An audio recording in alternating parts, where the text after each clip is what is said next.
pull up a chair. This is Off the Back Porch. Off the Back Porch with Sandy and Boomer is brought to you in part by Country Village Sporting Goods. Everything you need to get in the woods, the water, or to the camp is at Country Village Sporting Goods. Jason Hardy State Farm. Like a good neighbor, Jason Hardy at State Farm is there. And Larry's Pizza in El Dorado, home of the Double Pizza Parade. 20-plus years of bringing you the most important and latest information with local happenings, news, sports, opinions, and probably an attempt at humor. Also brought to you in part by Davis Farms Country Market. For farm to table fresh, it's Davis Farms Country Market. Cook's Body Shop. Chances are it will happen. And when it does, look to Cook's. Murphy Arts District. For the latest information on concerts and events, go to eldomad.com. Recorded live from Main Street Pizza in historic, beautiful downtown El Dorado, Arkansas. With a history of being the voices you trust. This is Off the Back Porch with Boomer and Sandy. Or Sandy and Boomer. Or two old guys you've known for a long time, whatever. And now your hosts, Troy, Boomer, Barrios, and B.A. Sandy Sanford. Thank you, Johnny Dean, and welcome to another edition of Off the Back Porch with Sandy and Boomer. Sandy and Boomer. No. You know that's not right. I mean, I know it's not, but they don't. Okay. Yeah. So we're going to lie to them. Then we'll lie to them. Why not? The media's been lying to us for years. So don't start. Yeah, well, Yeah. True. So Democrats were quoting Washington Post saying they were being biased. And all the Republicans died. They rolled in the aisles. by the way, this is what it looks like when the government shut down. Yeah, we're still here. We're still here. So, you know why? What? Because we still got to make a living. Because guess what? What? All those days they're shut down, they don't cut that off of what you owe at the end of the year. No, they don't. They don't come back and say, well, we weren't here for a few days. Yeah. So we're going to cut a little bit of off. Yeah. And here's what else they don't cut. What they get. It's amazing how that works, isn't it? Mm-hmm. That's like the only good thing I ever think about, like when my electricity goes out is, well, at least it ain't going up. But I've never noticed a change in my bill. Not nary time. No matter how long that thing's been out. My wife is the real gangster at our house. Yeah. And you know this. Is she the thermostat gangster too? She tries to be. Yeah. But she won't mess with it because I got that I got that Alexa thermostat. It comes to your phone and all that? Well, yeah, but see, so when I changed it, she'll be like, tell your girlfriend it's hot in here. So she won't fool with it. But no, she's the real gangster at my house because when she was like 8 months pregnant with His Royal Highness, our air conditioner went out. Ooh. Summertime. Yeah. And about 7-8 months. She read you the riot act, did she? No, she did not. She never complained. Oh, she was a real champ about it. Yeah, she never complained. But I remember our air conditioner was out 1 week. It was out for a week. During the hot part of the summer. Yeah, but you know what? What? Still didn't notice a change in my bill. Really? Didn't notice a change in it at all. Are you levelized? Yeah. Maybe that's why. I'm just asking. I'm not trying to put any shade on you. Throw shade like they say. Cast shade. Yeah. I don't know how to talk like these kids anymore. I don't either. There was a time where I could, but I can't anymore. And even if you could, it doesn't work. It doesn't sound right. It doesn't look good on you. No cap. Yeah, you can't cap nothing. I don't know what that means. But yeah, you can't. I do know if something is bussing. Bussing, that's good. That's good. Yeah. He'd be bussing. If something's sus, that's not suspect. Good. Yeah, that's suspect. Yeah. So I know but we can't use those. No. Yeah. No. We can still say groovy and right on. Never said groovy. Cool and awesome. Oh, you said cool and awesome? Yeah, cool and awesome was kind of our thing. And you were a child of the 70s. I was a child of the 80s. Yeah, that's right. So, anyway. Yeah, long hair in the 80s. You had the thing in the 80s. I've seen pictures. I did have long hair in the back. In the back. Yeah. Business in the front. Yeah. Party in the back. That was the 80s thing. That was the 80s, especially over in East Texas. Oh, yeah. But it's still kind of the thing. I was there not that long ago, and let me just tell you, there was still a lot of mullets, okay? I love my hometown. It's a great place to be from, but I'm just telling you, there were a lot of 80s tribute bands that would think, man, we could find somebody right here. Do you know where Oney, Texas is? Oney. Other side of- Oney. I think it's no, not Oney. Anyway, other side of Atlanta. Okay. Going that direction. Was there this weekend for some dog test things, and I didn't realize, and I've been there before, but I just didn't think about it. But this kind of hilly right there. Is it really? Yeah. It's in some, where we were looking, I could see some peaks. I mean, not 8,000, but maybe 300 or 400. Yeah. And it's real hilly and rolling there, and it's nice. I like, it's not, where you were, it's more of the floodplain area of the. Yeah, I mean, I was in area. the deep thicket of the piney woods. Yeah, So it was, anyway. Yeah. Mullet still. But yes, still plenty of mullets. So, Boomer, thought we'd start off this week with talking about how one person's luck does not translate into another's. Oh, no. It never does. No, it doesn't. So this one comes from United Press International, September the 30th. A South Carolina woman, so this was yesterday. Okay. September 30th, yeah. A South Carolina woman credited a store clerk's error with earning her a $303,000 prize from the Palmetto Cash 5 lottery drawing. The Darlington woman said she visited the Piggly Wiggly store on Pearl Street in Darlington and asked for a Palmetto 5 cash ticket, but the clerk mistakenly gave her a ticket for the wrong game. The clerk then asked her if she still wanted a Palmetto Cash 5 ticket, and she said, sure. But instead of doing her usual number routine, she just let it do a quick pick. Okay. I got a quick pick, she said. The ticket ended up matching all 5 numbers for a drawing and made her $303,000 with the prize. If the clerk hadn't made the mistake, I wouldn't have won, she said. Woman said she plans to use her prize to help fix up her house. Now, a couple questions. $303,000 and you're going to fix up your house? Yeah. I'm wondering what you live in right now. Yeah. So, see there? She's fixing to clean up that See table. there what happens? That y'all just witnessed it. Our pizza just nearly ended up missing. It just now come out. It's hot. It's over steaming. She was working. She was doing her job. She was doing her job, but she would fix take it away from us, Boomer. See how they do? Anyway, $303,000. But Boomer, I never have that kind of luck when I go to the store and something goes amiss. No, I mean, matter of fact, the biggest thing I have, and I'm a butthole. Y'all need to know this about me. I am a world-class, first-rate, and I can be one like that. Yeah. So presumptuousness is what bothers me. So I go into a store here in town, and this has happened several times now. I use cash. I realize cash is not kosher, normal anymore. Yeah. But I use cash. And let's just say that something is $11.82. Okay. And I give them $12. I should get what in change? 82 would be take you to would be 18 cents. 18 cents, right. I'm the guy you was talking about. So tell me why this one particular store, and especially this one particular cashier clerk wants to hand me a dime and a nickel. I realize it's 3 pennies, but it's very presumptuous of you to think that I'm to assume that I don't want my 3 pennies. Yeah.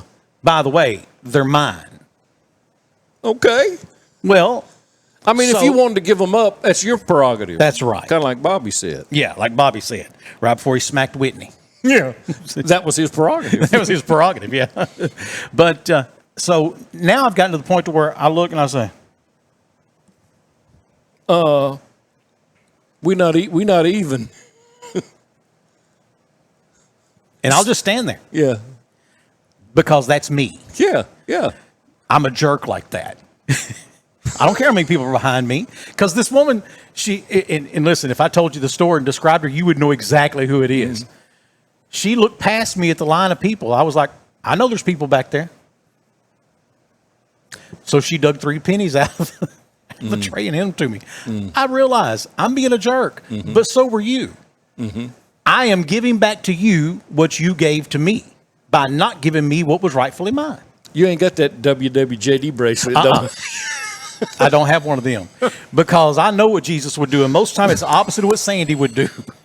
So I don't wear the bracelet. So I don't wear the bracelet. That's right. Because that will actually show up. I will end up on camera somewhere with a police officer wearing my "What Would Jesus Do" bracelet. I don't want to do that. Well, we were with some friends several weeks ago and ate here in town, and I ordered a steak. And I didn't want a big steak, so I ordered a little steak, and it came, and I ordered medium. So I cut open, it was medium, and I took the first bite, and Sandy, it was gristle. Oof. And I mean, as rude as it is, I had to take it out. And, I mean, I couldn't chew it. Chew it enough to swallow it. Well, I did that 10 times. Ouch. And so the steak started out as a 8-ounce, and now I've got about, maybe a dollar size piece left. And I called the waitress over, and I said, "Hon," I said, I'm not usually the one that sends food back or complains about it. He's not. I'm witness to that. I said, but here's the deal. If you will take this portion right back here and take it to the kitchen and let them take a bite of this, they'll see what I mean. I said, there's all the other ones. I didn't eat my steak and then trying to get you to pay for it for nothing or get it for nothing. I said, there's the rest of it right there. I said, as gross as it is. She goes, "Oh, well, I hate that." She says, "Let me give you a piece of pie." I said, "No, I don't want anything in return. I'm just not paying for this steak. I'll pay for, if you can charge me for my salad and my potato and the tea, I'll pay for all that, but I'm not paying for the steak." Okay. So she left, brought my ticket back, and the steak's on there. And I'm waving for her, and she's not coming back. So, the rest of the people are ready to go, and we all walk up to the counter, and same thing as you. I mean, I told the girl, I said, and I explained to her, she goes, "Oh, well, I can fix that." So she started, and, the computer wouldn't let her do it, I guess. Yeah. So she says, "Well, let me go get my manager." So the manager came back. "I'm sorry." Did it, and I handed her my card and did all that. And, I said, "Now I want the girl to get her tip." I said, "So, I give the cash tip, what I knew it would have been." So I get out to the car, and on that $20 steak, they'd give me $3 back. Nice. So you can go in and just order a steak, and it's just $3. No. Oh, why not? $3 off. Yeah, that's what I'm saying. So you weren't paying for the steak. I got you. So She's going to by deductive reasoning. Yeah, she gave me a 15% discount. That's all they gave me. And Martha said, "It is what it is." It is what it is. But it was the reason it brought it to me was the line. By the time they did all that, everybody gets there at the same time and leaves at the same time on Sundays, and I had me a line back there. And I'm just standing there. It's y'all that did it. It ain't me that did it anyway. Right. I mean, I'll go back again. It's a good restaurant, and they just, Martha says, "You going to go and you going to say something?" I said, "Probably won't." But you want people to treat you like you would treat them. If it were my restaurant and I was the manager. No, I want people to treat me better than I treat them. Definitely. No. Let's be very clear about that. Because you don't wear the WWJD bracelet. Anyway, so, it's a good restaurant, and they we've eaten there a lot over the years. Yeah. And so I'll go back. Yeah. But if I order that steak again and it's bad again, there's going to be some chairs thrown, and I'll like you see them videos where they climb up on the table at the Burger King and said, He'll show out. Slinging stuff Well, up. hey, don't worry if he does. We'll have the video for you. We'll put it right here on the podcast. I am not scared. Oh, man. Anyway, yeah. All right, let's take a quick break. We'll be back with more of Off the Back Porch right after this. If you born and raised in Arkansas, make some noise right now. You got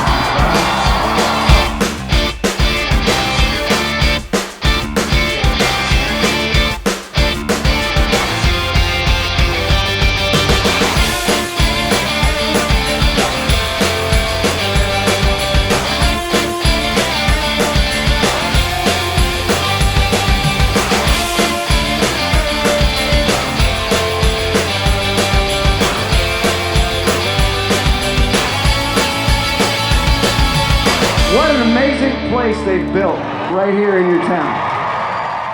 Serving South Arkansas for 25 years, and all the while expanding and growing throughout the state, ProMed Ambulance is proving their motto of world-class care and hometown values. For example, their new mobile integrated healthcare communication center. This state-of-the-art facility allows communication specialists to work directly with local 911 call centers to ensure the closest medical team is always dispatched to any emergency. World-class care and hometown values. For more information and career opportunities, go to ProMedAmbulance.com. Everybody loves a parade, and Hilarious Pizza throws parades all week long. Bring the family in for your favorites, or explore the variety that Hilarious Pizza offers. Come join us at Hilarious Pizza for the greatest parade ever. Hey, welcome back for more of Off the Back Porch with Sandy and Boomer. And Boomer, once again, Yes. we have someone who's willing to put their entire reputation on the line. Right here. And you know, I guess it's still new enough. He's still in the honeymoon phase. We can't get him in too much trouble. Not yet. Yeah. Not yet. Want to welcome with us is Stephen Jones, and I've called you everything from executive director to CEO to president and CEO of the El Dorado Union County Chamber of Commerce. Correct? Yeah, that's fine. Whatever you want to go with is great with me. Yeah, thank y'all for having me. Head janitor. Anything. Any of that, yeah. That's great. Yeah. So, well, congratulations first of Thank all you. Yes. on the position. That's when I had gotten word, I guess a day or two before it was made public, maybe just a day. But I remember telling Boomer, I said, "That's a good hire. That's a good hire." I said, "I think that's a good decision." And so I haven't heard anyone complain about it yet. Really? But yeah, give it a few Okay. weeks. Give it a few weeks. There'll be plenty of complaints then. But Absolutely. no. Now, before we get into the chamber and kind of your ideas and plans, let's talk for just a second. And how do you go from coaching football to heading up the Chamber of Commerce? Yeah, it's a great question. I think that one of the things that stands out through this process is, I want to be in El Dorado. I want to be in Union County. I've been here most of my life, and my wife and I love it here. We love to raise our family here. So why not be directly involved in the opportunity to make it better? Absolutely. So, that was really appealing to me. But if you think about where folks in El Dorado get along, where is that one place that everybody's on the same page? You're talking about Memorial Stadium on a Friday night. That's true. You have, no matter background, race, how much money they make, somebody scores a touchdown, two people from totally different backgrounds are slapping hands and excited. Yeah. Everybody's on the same page. Everybody's on the same mission. And I've seen that before, and I know what that looks like. So I'm excited about just the thought of that. A football coach leading a chamber might sound different, but I think there's merit to it. Well, first of all, obviously, now, how can I say? I don't want to just say a football coach. Okay. There's a reason you worked your way up the ladder to head coach. No one comes out of college and, hey, you're the head coach. That doesn't happen. You work your way up. You might take that back, because my first job was a little bit that way. Oh, yeah? My first job at DeWitt High School, I had coached baseball for a couple of years, and there was a job opening, and I like to feel like I went up against the best competition, but looking back, I don't think that was the case. So maybe I did sneak my way into my first head coaching job, but for the most part, I'd say you're right. Yeah. So, I mean, there's just rarely do you see. So you have to work your way up that ladder. So as you talked about, okay, so where'd you go to college? So I went to Louisiana College in Pineville, Louisiana. Yep. Grew up here in Junction City. Played baseball at Louisiana College. My first coaching job was at DeWitt High School as the head baseball coach. Did that for 2 years, and again, there was a change in the guard with the football program, and played football in high school, loved football, and through my first 2 years of coaching, I knew, yes, played baseball in college, but really liked the football side as far as coaching goes more. So I took that job at 23. I was the youngest head football coach in Arkansas, and I thought I knew everything. Oh, of course. Most 23-year-olds too. Yeah, couldn't call a bad play. We went 1-8. Okay. But that year alone probably taught me the most in the 13 that I coached. Grateful to their community for giving me that opportunity to really just learn on the fly, because all the training you get, whether it's going to a coach's clinic or through the teacher's education program, that doesn't train you to be a head football coach at any level. There's a lot to it, and the only way that you learn is just to get an opportunity. So grateful that I had that chance at 23. You know, it is amazing that at 23. So you said did you ever know a baseball player at Louisiana College named Dustin Parker from DeSoto Parish? I don't think so. so. Y'all would be about the same age. Okay, I don't think so. I played there from 2007 to 2010. Okay, he may be just a little older than you then. Yeah. So anyway, I knew Dustin when he was I used to call his high school games baseball games, and he at that time may still hold the record for the most home runs in a season. Okay. In Louisiana baseball. Well, I didn't break it, so if he had it, he probably still is in the record book. Yeah. So anyway, you're in DeWitt now. How did you get to Junction? How long is this podcast? No, listen. Take as much as you need. Yeah. So I coached at DeWitt for 3. I was there for 5 seasons. My last 3 as the head football coach, and one of the other coaches in the conference. We were in the 8-4A with Crossett, Monticello, Warren, Star City, Hamburg, McGee, Dumas, Stuttgart, and it was a challenge. I bet. And we got the program headed in the right direction. My last year, we were 4-6.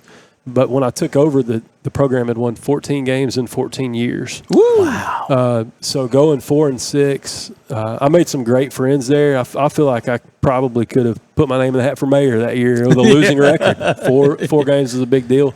And to see what they're doing now, they've had a lot of success lately, and I'm proud that they've been able to do that. But through that, one of the other head coaches in the conference, Mark Kelly, who's the head coach at Sylvan Hills today, got the job at Searcy High and asked me to come be his offensive coordinator. And so my wife and I moved to Searcy. We were there for 2 years. I was the offensive coordinator. I didn't come to El Dorado. Coach Reed brought his squad in 2016, 17. Oh, let's see. It would have been 15 or 16. I can't remember. It all runs together, but I got a beat down from El Dorado in the playoffs before I made it here. But I coached 2 seasons at Searcy High and learned a ton from Mark. He's one of the best to do it. If you look at what he did, Searcy, he won a state championship there, and then left and was the OC at Conway, and they just rewrote the offensive record book. Yeah. He's a college coach waiting on the right opportunity, I feel like. And right now at Sylvan, he took over a team that went 0-20, and they're sitting 3-1, 4-1 after the first conference game. I learned a ton from him. Mm-hmm. He was a very hands-on head coach. He'd played quarterback for Hugh Freeze, and everything that we did matched up to that offensive scheme that he had at Ole Miss.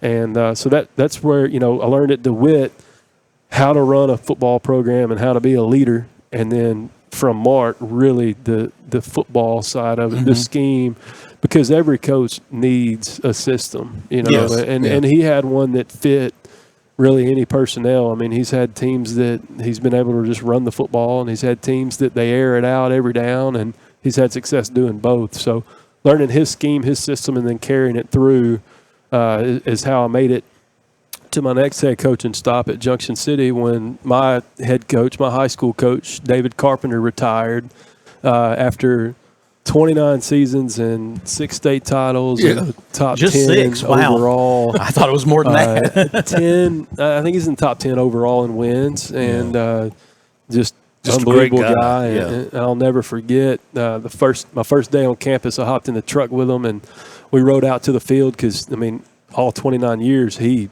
took care of it. I mean, that was his turf, and he did everything that needed to be done. And we pull up at the scoreboard, and you got all these little footballs with the state titles on it. And he just looks up and says, "All right, no pressure. Good luck." We got all the championships there, but he was awesome to work with. I loved my time there, just to get to be back in the community that I grew up in. And you know, when we moved here to the county in 2017, I was climbing that football ladder, and felt like my time in Union County would be short-lived. To be honest, I was ready to get to a larger school and work my way up, and good Lord had a different plan.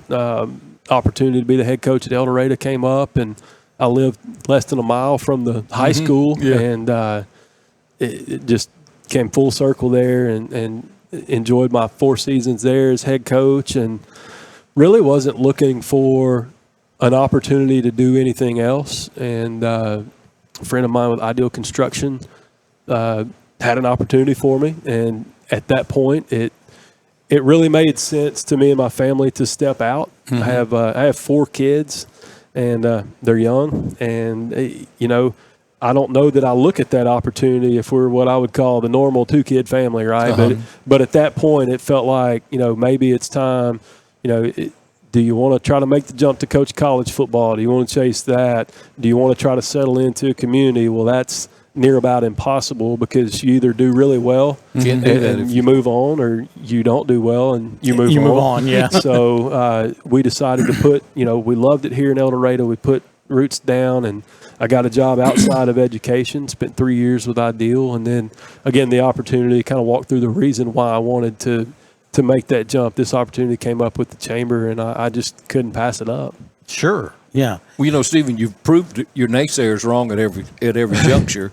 The word I heard when you came from Junction to El Dorado said, "Well, he coached Junction," but that's a different ball. Yeah, the word you heard, there were chants from the stands on Friday nights. I heard them too. So I know, and then you proved them wrong there. And then when you made the jump, you said, "Well, you know, he wasn't a coach anyway, so he's joined the community." And so to hear you say that you made that decision relying on the Lord and what your family needed and went to Ideal. So that just makes you prime for what you're doing right now. Well, so I appreciate you saying that. At every juncture, you've quieted the naysayers. Yeah. Well, again, you okay, let's just back up. You had to walk in behind a legend at Junction City. I mean, David Carpenter, you know, one of my favorite Junction City football stories. It doesn't have much to do with Coach Carpenter. 2008, I think, the Dragons had to go to Woodlawn for a playoff game. And for whatever reason, I ended up on the sideline reporting for that game. And I'm on the sideline over there, and I don't remember what happened, but Junction just cleaned the clock of whatever kid was trying to run the ball out of the backfield of Woodlawn. And it's like 28-0, and it's still first quarter. I mean, it's going to be a bloodletting. One of the dads from Woodlawn yells at the kid on the sideline and said, "The problem is y'all don't want it bad enough." And I remember thinking to myself, want to has nothing to do with this. Those are superior athletes, a superior coach, a superior game plan. Want to has zero to do with what's going on this field right now. But you had to walk in behind David Carpenter, and lo and behold, you win a state championship. And then you come and you walk in behind Scott Reed, who 4 championships in 5 years, had been to the state championship game 5 times, and you had to walk in behind that, and lo and behold, you won a state championship. So, I'm not afraid to make a change. I'm not afraid to make a jump, and because of, you know, each stop, each time that I've changed, whether it's coaching jobs or career path or whatever it may be, I've truly felt called to make that choice. And in this instance too, with the chamber, I felt kind of a spiritual nudge to move forward with this. So I try to rely on my faith and what the good Lord has for me and my family. And you know, I think He'll speak to you when you do that, and then it's up to you to respond. Now, let me ask you this before we talk about the chamber, because it's a question I've had a dozen times that I've wanted to ask you. Going from coaching 2A to 6A, kind of a culture shock was that for you? Well, obviously you've been at Sylvan Hills. Yeah, well, it's Searcy. Yeah, yeah, it's Searcy. I'm sorry. No, it's fine. So, yeah, having the background of understanding.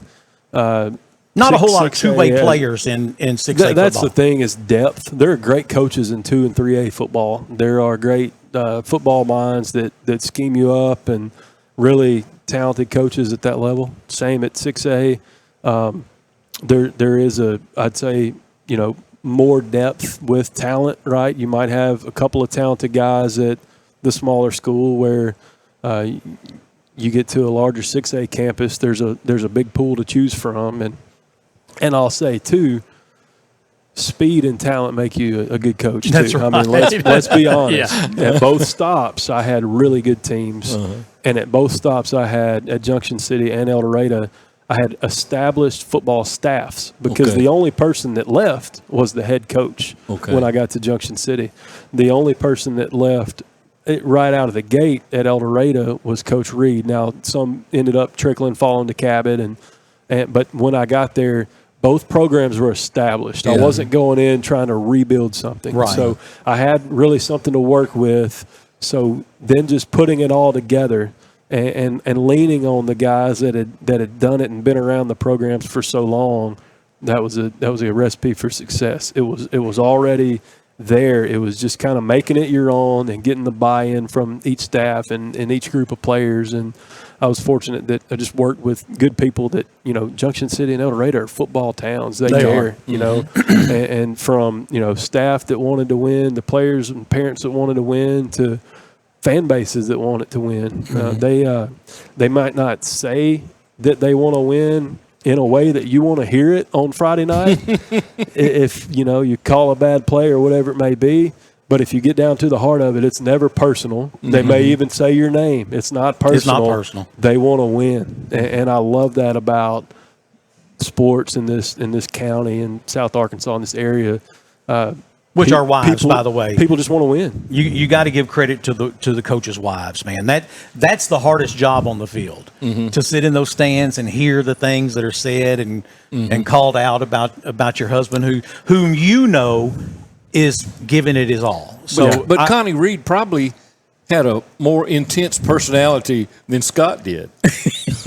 Well, there's no question where, for example, Lucas got his drive. Yeah, it was Connie. Definitely from Connie. But just a fiery family all the way around. I'm telling you. Yeah. My wife, she sat in the stands. She's heard all the things that were said about me as a baseball coach, and to her credit, she just would smile and she would treat those parents the same way she treated them before, and that takes a lot because me, if you're talking bad about my wife, we're going to have a call. We're going to have a conversation about that. Yeah. And as they say today, we're having a conversation. We're going to have a conversation about that.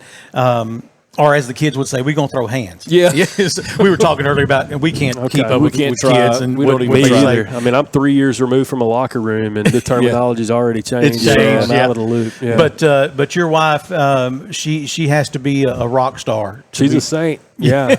and now, I mean, now that on the weekends during football season, this time of year, if there's a game on the TV, I'm starting to wonder why I didn't give her a headset, because I think just being around football all along, she's got more football knowledge than I do. So, but yeah, she's been supportive of every move, and I'm just I'm very fortunate. In football terminology, definitely outkick my coverage. Yes, absolutely.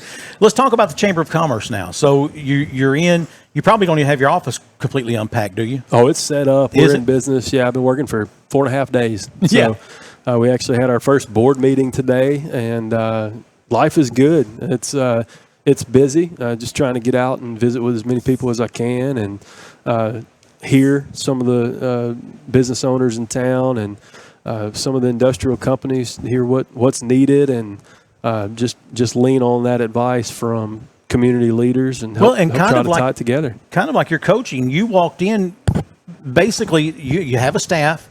I mean, a great staff. A great staff, yeah. I mean, your ladies, they do a fabulous job, and I couldn't, Caitlin and Karen, top notch in my book. And I served on the chamber board forever ago, and the executive board, and to see the work that they put in is good, because that's one of those jobs, Boomer, where the more you plant, the more you're going to get. Mm-hmm. There's very little fruitless work in that. Now, you may not be able to go out there and land the next 600 employee industrial position to come to town. That, to me, that's almost a once in a generation type thing if you can land one of those. But it is the helping small businesses succeed. We are chamber members. SouthArkansasNow.com is a chamber member. And I can't even begin to thank them enough for the work that the two of them have done for us. And just when I call with a question, I'm never put off. I've never promised something that I don't get. I'm not at my office right now, but I'll send that to you later. I always get it later. It's not like I slipped their mind. To me, that makes my entire chamber membership worth it, because I feel like, and I know you have however many members, but I feel like when I need something, I'm the most important one. And I know I'm not, but I feel like I am. And that's the goal, right? Is to connect and make, the businesses with 3-4 employees feel like the businesses with 200-300 employees. Everybody's problem is important to us, and we want to try to help solve what's going on. We do have an A team there. You mentioned Karen and Caitlin. They've been phenomenal in the, again, 4.5 days, kind of a whirlwind, but since I've been there. And then if you haven't met Edwina Walker, our office manager, yet, you need to come by, because she's an A player too. So great team. I have not met her, so I am looking forward to meeting her. But just the things that I know when I signed up as a chamber member, there were a list of things that I got as a member. This is included in my membership. I don't ever remember those things. I'm not the one who comes in.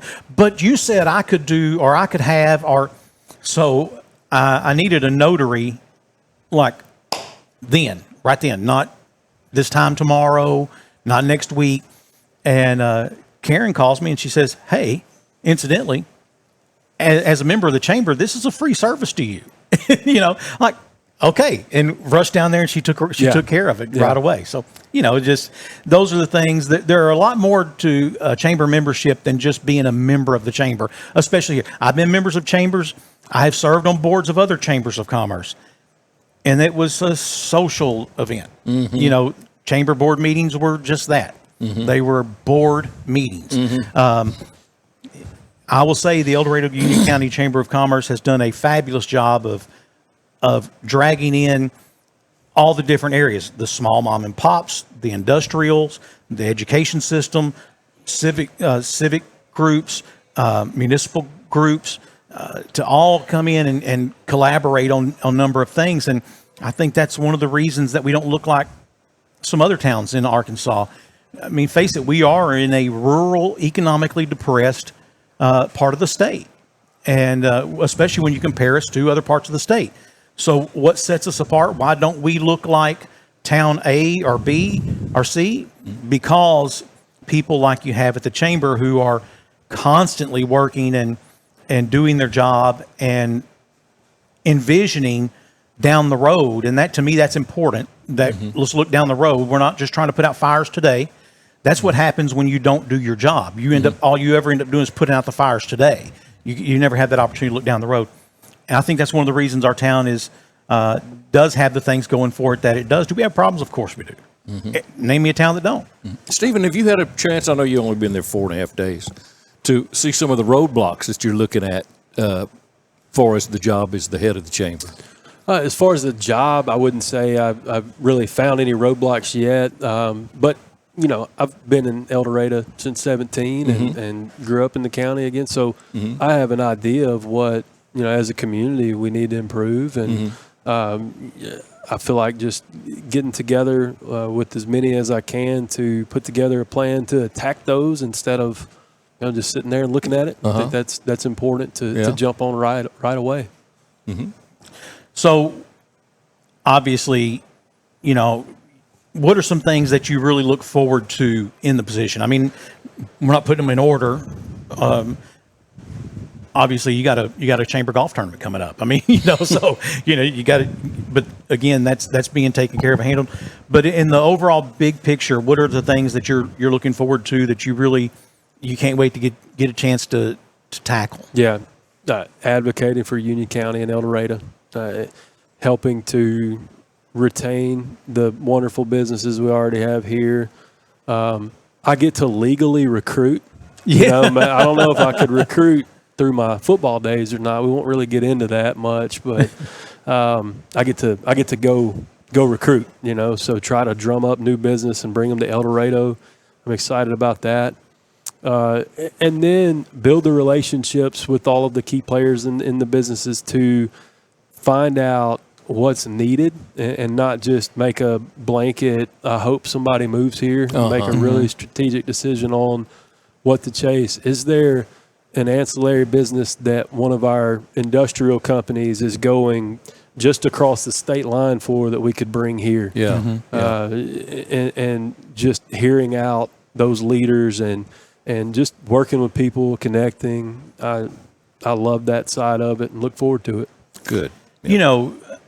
Speaking of those ancillary things, lithium, I have to admit, for the first 2 or 3 years that I heard the talks of lithium, I didn't understand how it was supposed to be such a huge game changer. I went to several of the events that have happened around the state about lithium recently, and one of which happened here in El Dorado, and I began to finally understand and pick up. So we are extracting lithium from the bromine that's already being removed from the ground. We're going to extract that lithium, and it's evidently not cost effective to then take that lithium and ship it somewhere. It's more cost effective to go ahead and refine it and purify it for its purposes here. And once you've done that, it's especially not cost effective then to send it somewhere to make batteries or to make cell phone components or whatever it is that they're going to do with lithium, which thousands and thousands and thousands of uses for.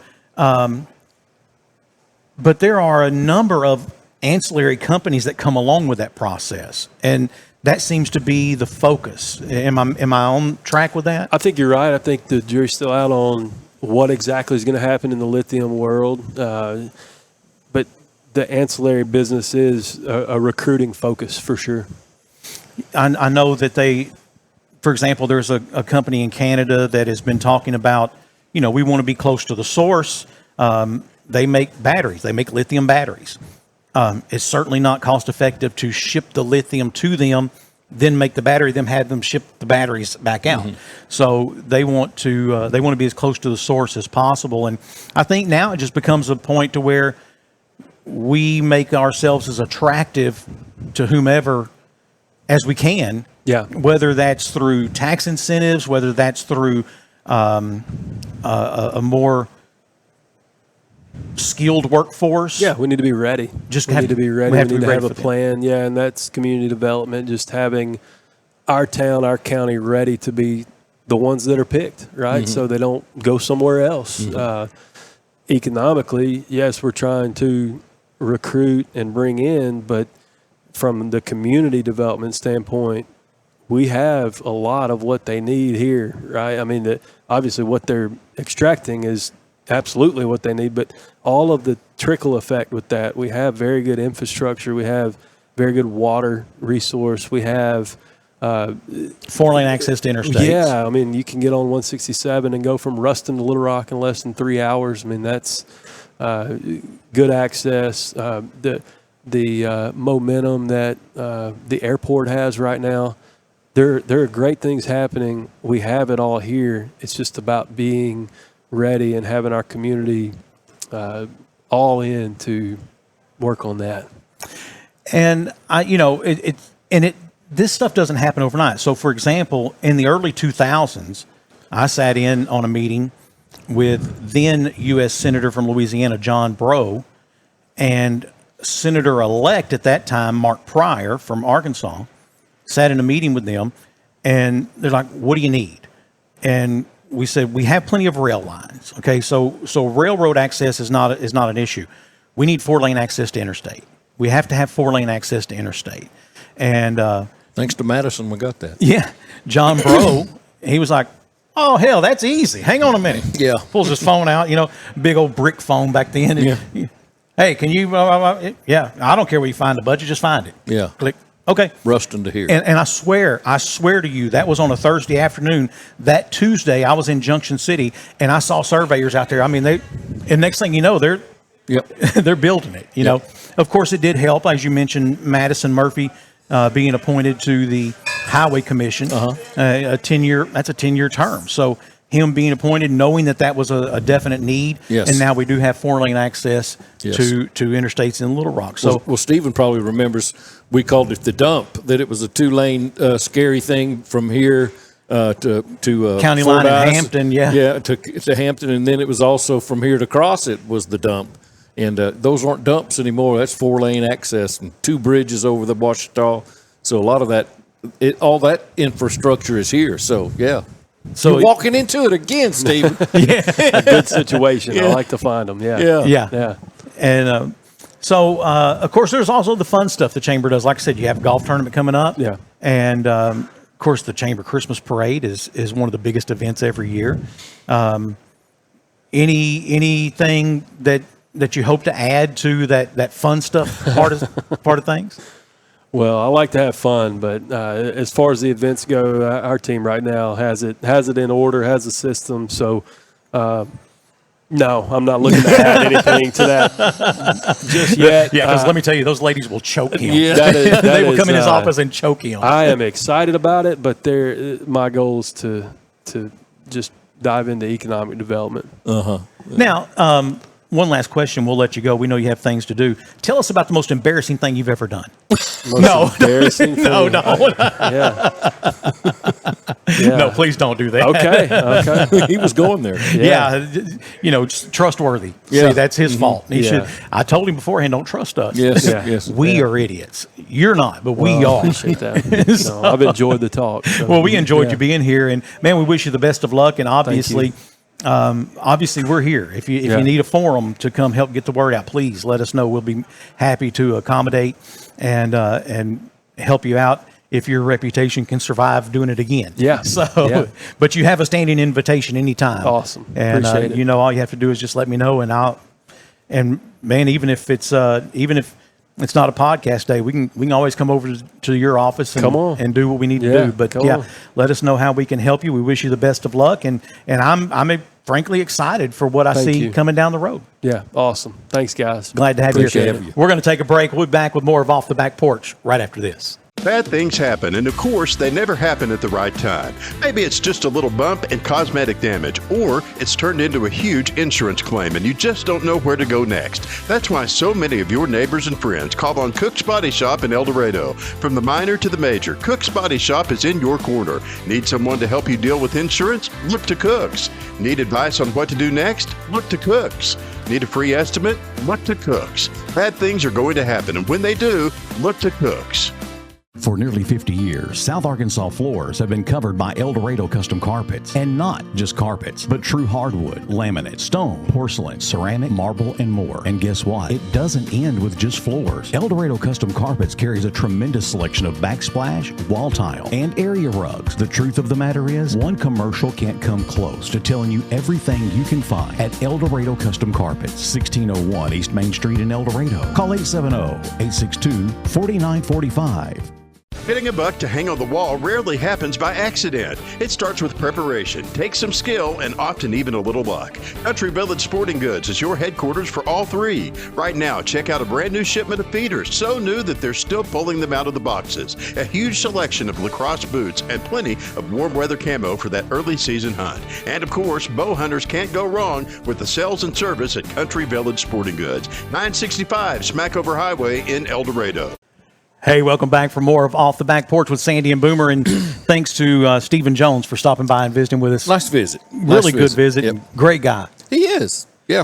And well-versed on a lot of things. We got to talk to him a little bit during the commercial break, just about a number of things. And yeah, you're right. Very well-versed in all those things. So, Boomer, I know this is going to catch you totally by surprise, but California is crazy. Mm-hmm.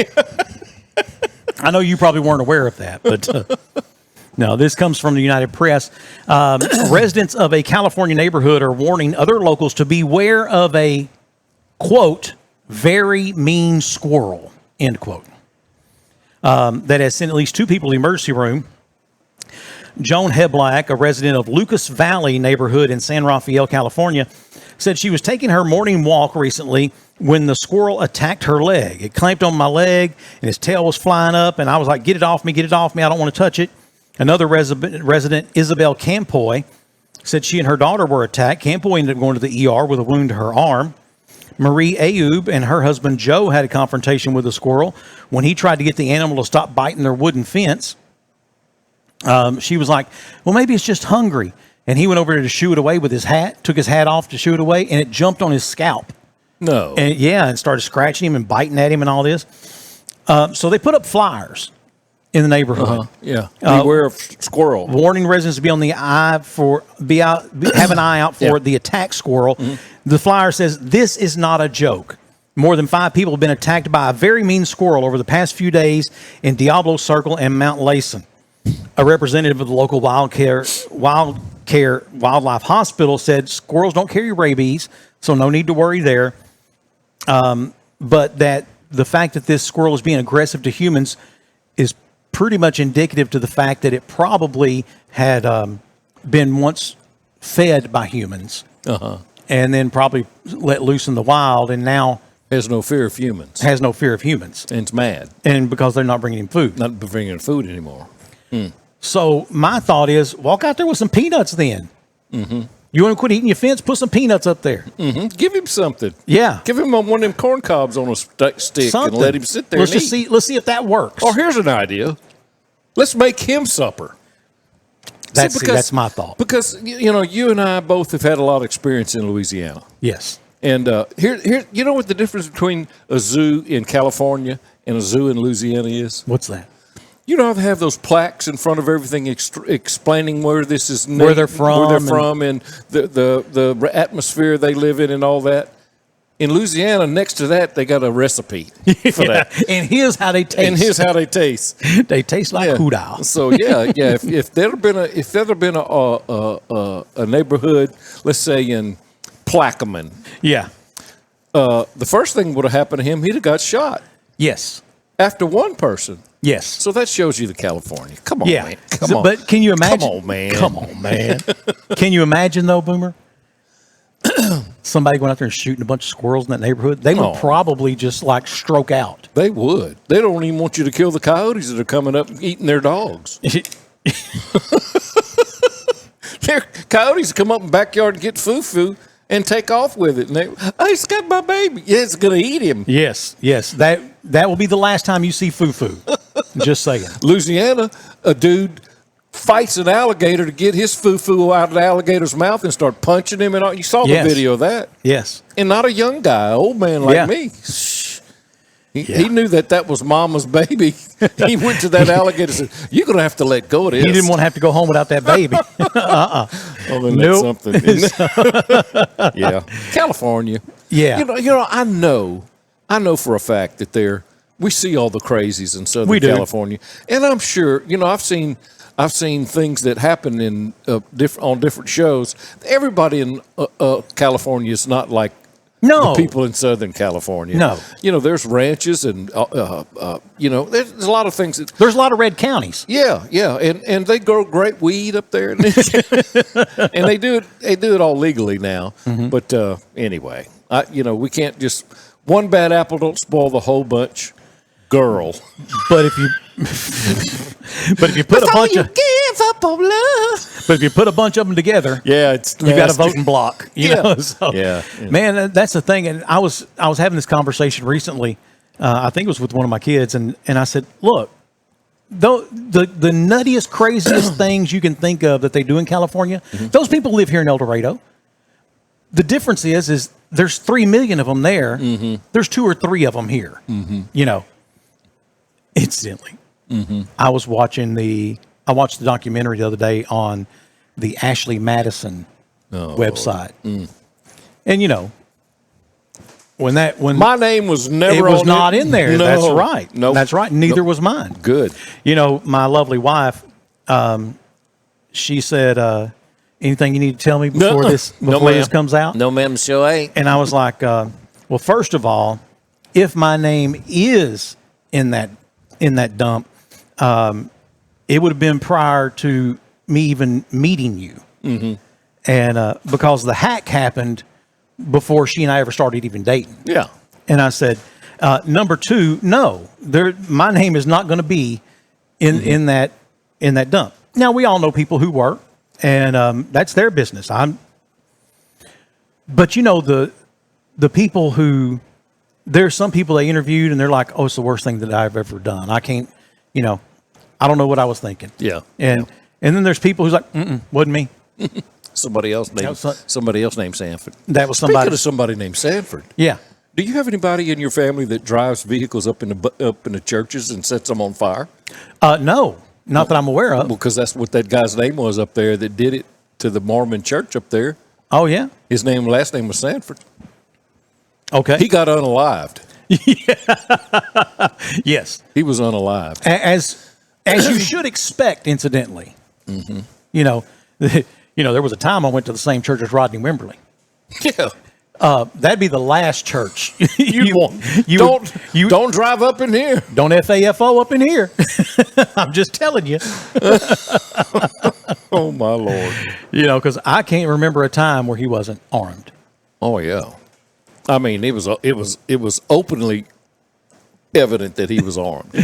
One time, true story. Rodney and I were going to East Camden to go visit with a client of his, mm-hmm. and we were trying to get him on the radio to do whatever. And we go and visit with them. And we had a really great meeting. They signed on, and it was great. We left there, and we took the back way towards Hampton. Yeah. And we're going along, and there's a big old buzzard sitting up in this tree. I don't say anything. I just stop. I get out. I get my 45 out, and I shoot at it. I missed it. He didn't even jump off the branch. I go to turn and look at Rodney, and next thing I hear is kaboom. I look over there. He's got a 44 with a barrel on this thing about this long. He blew it out of the top of that tree. And you didn't even know he had it. I didn't know he had it on him. But was he carrying a bag? Well, I don't know. See, I think he must have, when he climbed in, he must have put it on my seat. I didn't even know he had it with him. But that's now Rodney used to go up there in the plains countries, and they'd shoot those prairie dogs at 400 yards, and just I mean they weren't doing it illegally. They allow them to do that because there's so many of them. Because there's so many of them, and they're a nuisance, and kind of like jackrabbits out in Midland. Yeah. But they he would, and that's a special breed of hunting. It is to go out there and lay on the ground, and you're shooting ground level. And again, like you said, 400 or 500 yards, dialing in. And I have a friend who's an avid deer hunter and was shown by someone who does it long range shooting. Mm-hmm. And so now he picks places to hunt. It's not a challenge anymore to shoot them at, 250 or whatever, He wants to shoot them at 700 and 800 yards. I missed the biggest deer of my life at 125 yards. That's like a chip shot in deer hunting too, isn't it? It should be. You still grieve over that? You better believe I do. Isn't that something? Biggest deer I have ever seen in my life. I didn't count points because Daddy taught me you can't eat them horns. But I have seen that. I had seen him before, and he was 14 points. Yeah, and there's no doubt in my mind this was him. And it was weird. My wife was sitting in her stand, and I'm sitting in the stand over here, and I'm looking kind of this way. She's looking this way. She texted me and said, I can't see. I'm going to go in. And I said, well, I can still see, and as long as I can see, I'm going to sit here. Well, when it got to the point to where I couldn't, I thought, well, I can't see. I stood up, and as I stand up, I catch just enough light, and I see him over there, and I'm like, holy cow. And so I get my rifle up, and I go, and I'm shaking. Mm-hmm. And so I stop and take me a couple deep breaths. Now I'm steady. I'm good and steady. I'm leaned up, and I squeeze, and I thought I hit him. I really did. Because as soon as I shot, I get a text from her like, what was that? And I like the biggest deer I've ever seen in my life. And so I wait a few minutes and I walk over there where he was standing. Nothing. No hair, no nothing. And I'm thinking something's wrong with my gun. Something has to be wrong.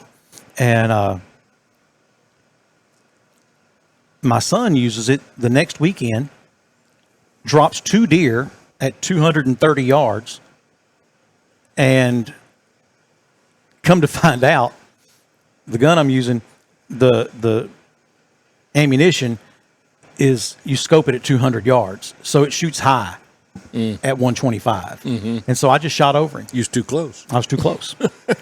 So it was sighted in to be on target at 200, at 200 yards. Yeah. and that hurt. Yeah. Because that's the absolute biggest deer I personally have ever seen in the wild. And man, that thing I've never was been huge. a real avid deer hunter. You know, when my father was alive, we would go to South Texas every year, and that was fun just to be with Dad. Where you field dress a deer at 60 pounds. Yeah, they're like little goats. Yeah, but now they have a rack on them like this, you know. But you can't eat caliche. And so I did it then, but as an adult, I never really, because you're by yourself. You know, duck hunting is a team sport, and you know, you can talk and joke and eat and cook and do whatever you want, and you know, you just got to be quiet and still when you see the ducks. So yeah, that never did.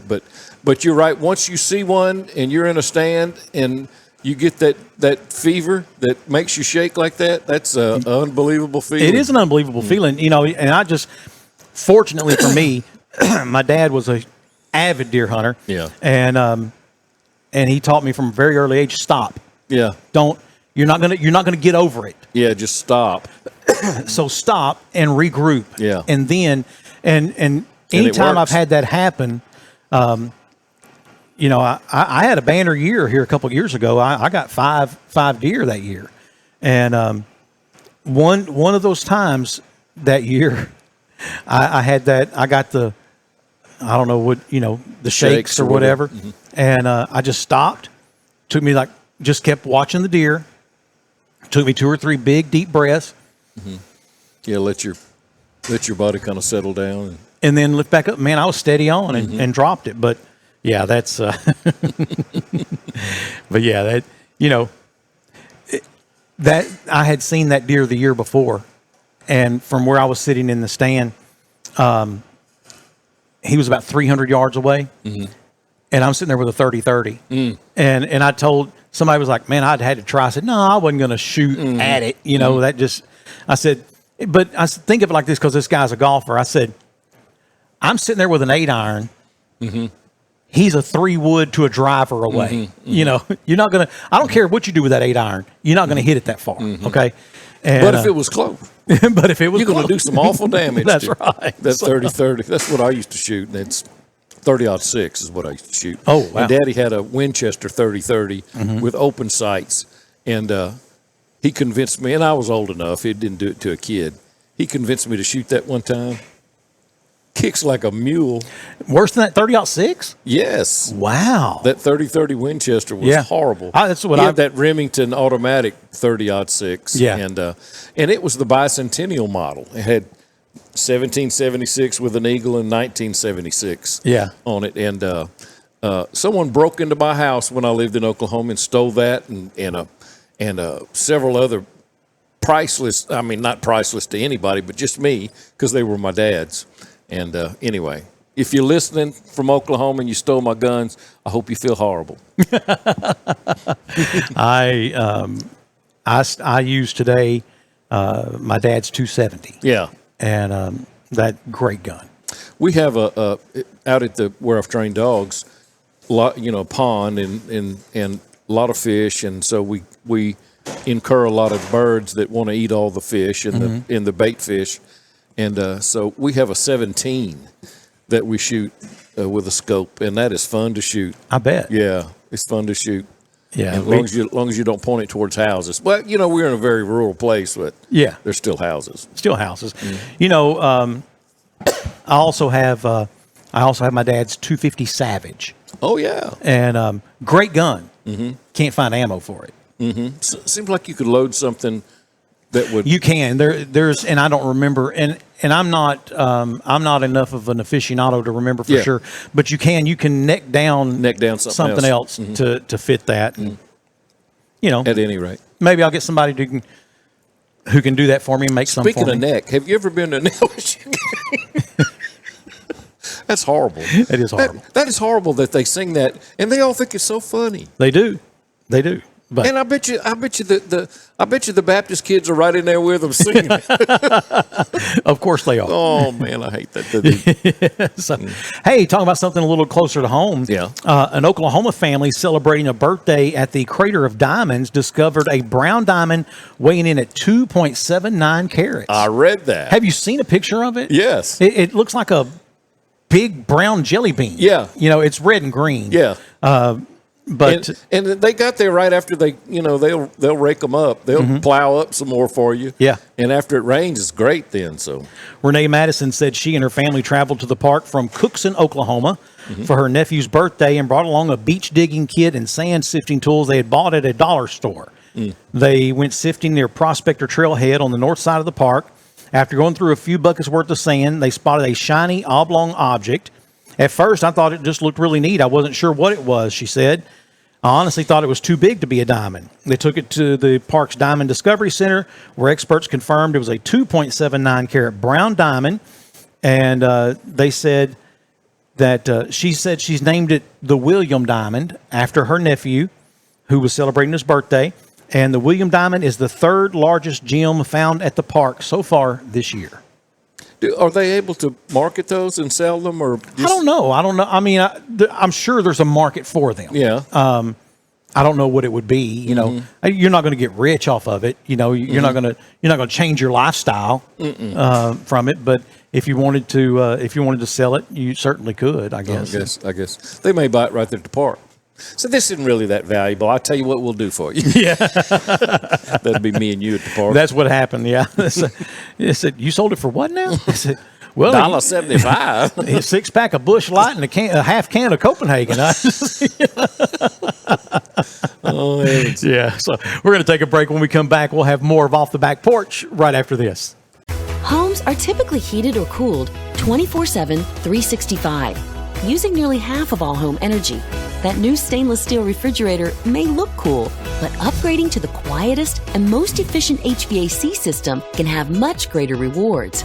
Choose a system with a Wi-Fi enabled thermostat, so the most important appliance in the house is also the smartest, allowing you to set the perfect comfort level from anywhere. Presented by Lennox. Learn what perfect feels like at Lennox.com.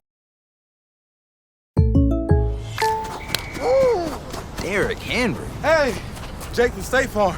I saved so much bundling, it inspired my workout. Auto! Home! Okay, and this is auto again, right? Auto! Hey, this is my living room. Home! Bundling, just another way to save with the personal price plan. The dog isn't allowed on the couch, Derrick. Like a good neighbor, State Farm is there. Hey, welcome back for more of Off the Back Porch with Sandy and Boomer. And Boomer, that's Sandy. I'm Boomer. No. No, you. Just because I charged a few $100s worth of stuff to your name, and, you paid for it. Per week. We're not going to do that anymore. Okay, so I got to stop doing that now. Yes, yeah. Yes, you are too. Hey, I'm just glad that they couldn't hear us singing. You can sing, I can't. But we were having a good time singing during the commercial break. So, hey, Boomer, but did you die? No, no, I'm right. That's a question that when someone complains about something, but did you die? Right. Well, no. Do you know who Mr. Beast is? I don't guess I do. Okay, Mr. Beast is the world's biggest YouTuber. Okay. I don't think anyone has more subscribers than him. Okay. And he's got like 48 million subscribers. 400 and something. Let's see. I think it says 440 million subscribers. Wow. On YouTube. And he is definitely the highest paid YouTuber. Okay. And he's life changing. Yes, money. Okay. Yes. Well, my kids, they love him. Are the 2.0s? They love him, and he's got his own. He's got TV shows and stuff now. Okay. He does a lot of contests. So he had one, for example, and I really enjoyed this. He had a bunch of squares in this room, cubicles, basically in this room, and they were numbered, I want to say, from 18 to 100. Okay. And in each one was a person whose age corresponded with the number. Okay. And I don't remember exactly, but they had challenges that they do. Most of them were mental. They weren't physical challenges, because it's not really fair to compare a 100-year-old with an 18-year-old. Okay, yeah. But anyway, and they just keep narrowing them down until you're down with basically just two people. All right. And so sometimes it may be, the challenge may be, you've seen that thing where the ring on a string, and you fling it and it has to land on the hook? Yeah. That may be the challenge. Okay. Or the one that looks like a little miniature foosball table, and they'll shoot the little things back and forth, and if they all end up over on your opponent's side, you win. So there was stuff like that. But at the end, the person who's left will win some huge amount of money. I mean, $300,000, $400,000 is what he'll give them, and so the kids love watching him, and I don't mind watching him much either. Now, one of the things I have noticed is he'll also make different appeals to you throughout the game. So he'll be like, "Hey, you've got this challenge coming up. If you don't want to do this challenge, you want to walk away right now, there's a suitcase right there with $50,000 cash in it. Right now. That's yours. You can walk out of here with that." And I've seen people take it and walk off, So it's kind of like that Who Wants to Be a Millionaire show, or kind of like that. Yeah. So anyway, he just had a show, his latest video, Would You Risk Dying for $500,000? No. It shows a professional stuntman escape a blazing building while collecting bags of cash. The fiery spectacle sparked fury, as some online suggested it was dangerously irresponsible and could put viewers who might want to copy the clip at risk. First of all, if your kid is dumb enough to copy that, that's the thinning of the herd. Yeah, those are the kids that didn't make it through third grade in the monkey bars. That's right. In response to criticism, Mr. Beast, whose real name is Jimmy Donaldson, says, "I take safety more serious than you could ever imagine." He has 440 million subscribers on YouTube. He's the highest paid creator. His business ventures also include fast food and an Amazon TV game show called Beast Games. In the video that was first posted to YouTube on Saturday, it had 45 million views in the first day. The contestant takes on 7 death traps, including getting shot out of a cannon into fire, surviving massive explosions, as well as escaping from what appears to be a mock-up of a small house. The dramatic but highly produced scenes in the video prompted condemnation online, with social media users calling it dystopian and humiliating. But some did highlight that it was highly unlikely the stuntman was going to die. He ended up completing a number of the challenges and walked away with $350,000. But he was a stuntman. But he's a stuntman. Yeah. So that's what I'm saying. Let's put it all in perspective. Number one, but did you die? Yeah. No, he did not die. No. Number two, this guy's a professional stuntman. Yeah. Now, whatever state they recorded it in, probably California. In order to do this, they had to have as you can imagine, a plethora of permits. Yeah. And they were required to have 3 pyrotechnists on the scene for the fires. He had 7. Yeah. They were required to have at least 2 emergency shutoffs. He had 5 for the flames. I mean, so everything that he was required to have, he went way beyond it. Yeah. And but it just shows people are willing. Why are you complaining about what someone else did? Yeah, what's it I mean, to you? if the guy who did it felt good enough with doing it. Yeah, why do you think you need to complain about it? Under that mentality, remember, Evel Knievel could never exist today. No, they would. Yeah, he'd be. He's going to jump the Grand Canyon? No. My kid might try that. He's broken how many bones already? Why would he try again? He's going to jump a shark tank. No, Fonzie, no. See, way too old of a reference. Most of our audience is like, huh? They don't know what Happy Days. There was this cool guy. His name was the Fonz. He was, hey, Arthur Fonzarelli. Arthur Fonzarelli. Now he does old man commercials. Yeah, which to tell you how funny TV was back then. You have a Jew playing an Italian. What am I doing over here? Oy vey. Well, let's go. Let's and stereotypes. So one that I saw as an adult that I watched as a child, and I know we're off subject, but let me go here for a minute. I normally do. Was Bonanza. Now, when I was a child, I said, "Man, Bonanza's good. They're out there riding horses and all that." Most of Bonanza was filmed on a stage. Yes. But they had a cook at their house who was Hop Sing, yeah. And he was hotel. Oh no, Mr. Joe, no. And it was so stereotyped. Yeah, very stereotyped. It was horrible. It was. As an adult, when I look at that, or when you look at All in the Family, and they wouldn't dare be able to film that today. That would never fly. You would get canceled quick. Or Sanford and Son, they would do stuff on there that's very racist and honky. And then moving on up to the Jeffersons. Yeah. The Jeffersons had a. Jeffersons was the first time I ever heard the N-word on TV. Yes, I'm saying they. And then what's happening with what's happening was with rerun in them, and then and it was all stereotype stuff, and it's not fair. Dynamite, JJ Walker, Dynamite, yeah. Anyway. Good Times. That was the name of that show. Good Times. Yeah. But we went through that age, and everything was stereotyped. And you look at it now, and you said, "Oh, that's not." Yeah, you can't do that. That was even the stuff that we did 15, 20 years ago. You can't do that. You did. Yeah, I didn't. I never did anything like that on the radio. I was always the voice of reason and compassion. And centralism, modernism. Let me back up. Something's fixing to hit. Something's fixing to hit right here. No, I go back so very early in my radio career. For example, I had a character I did on the radio, the Right Reverend T-Bone Jenkins. Yeah, and that would never, ever fly today. Very stereotype stuff. Oh, of course, yes.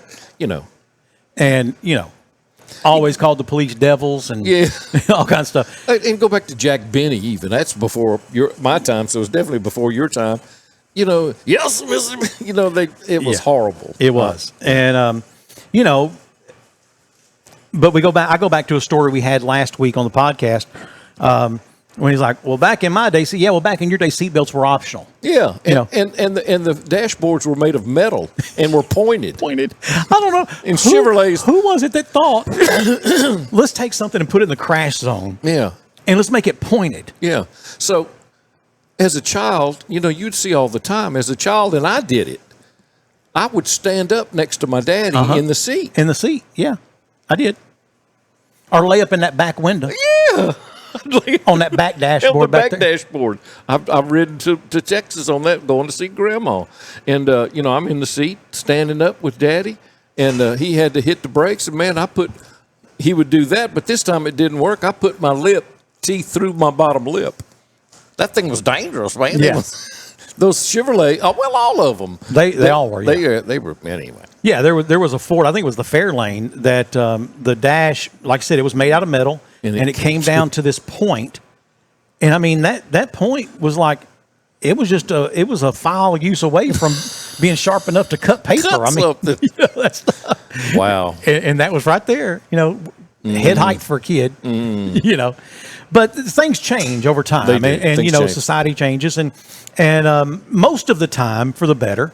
Oh yeah. Now this whole period we went through a few years ago where we couldn't even define what a woman is. That's just this woke thing, and I think a lot of that's going away.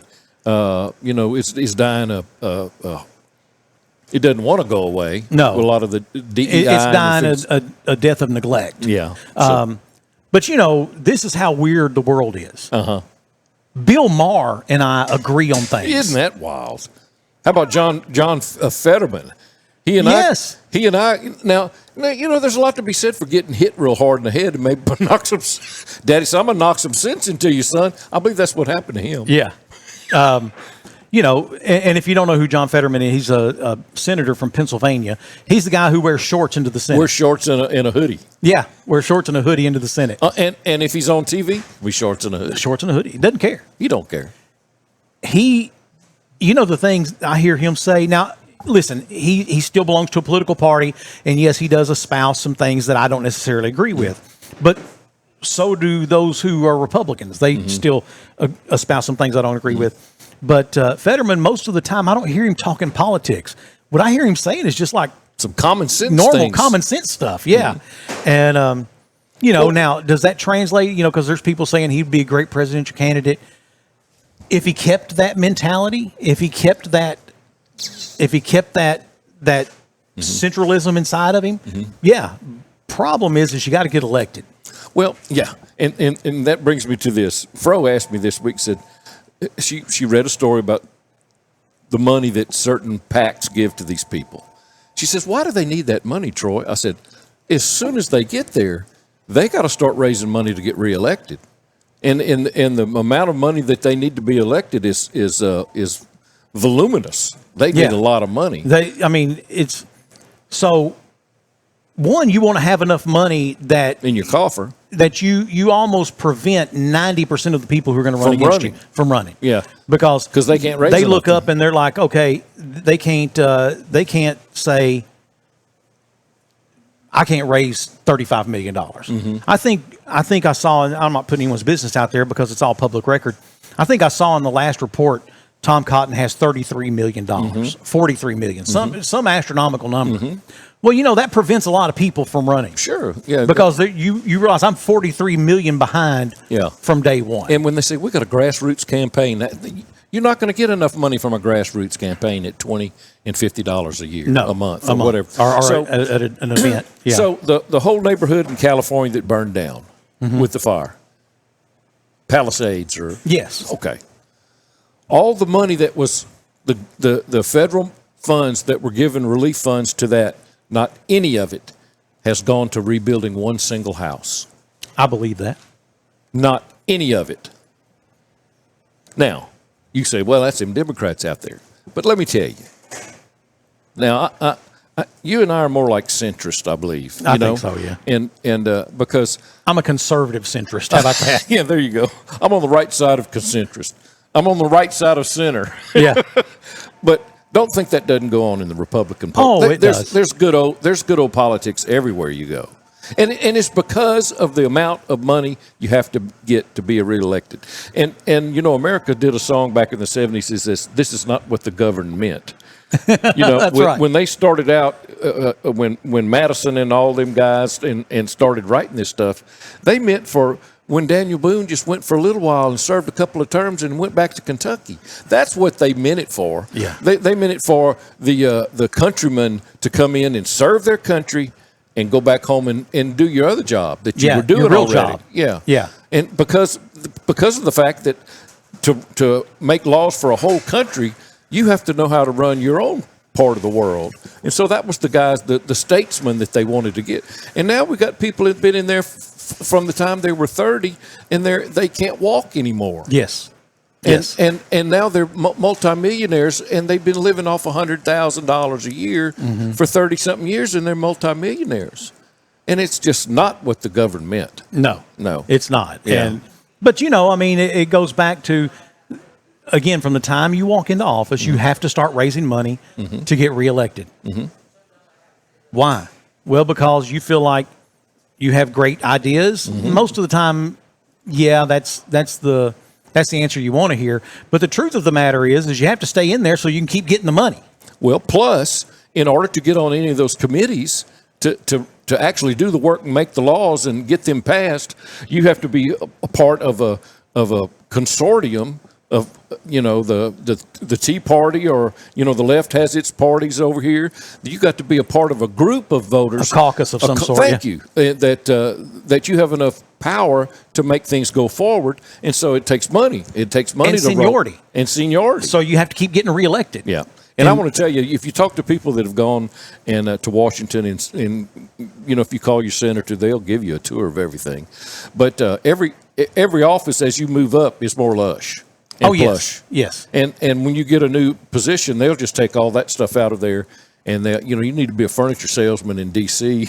because they refurnish those. They refurnish everything. Let me tell you where there's not a recession. Where? Washington, D.C. Oh, no.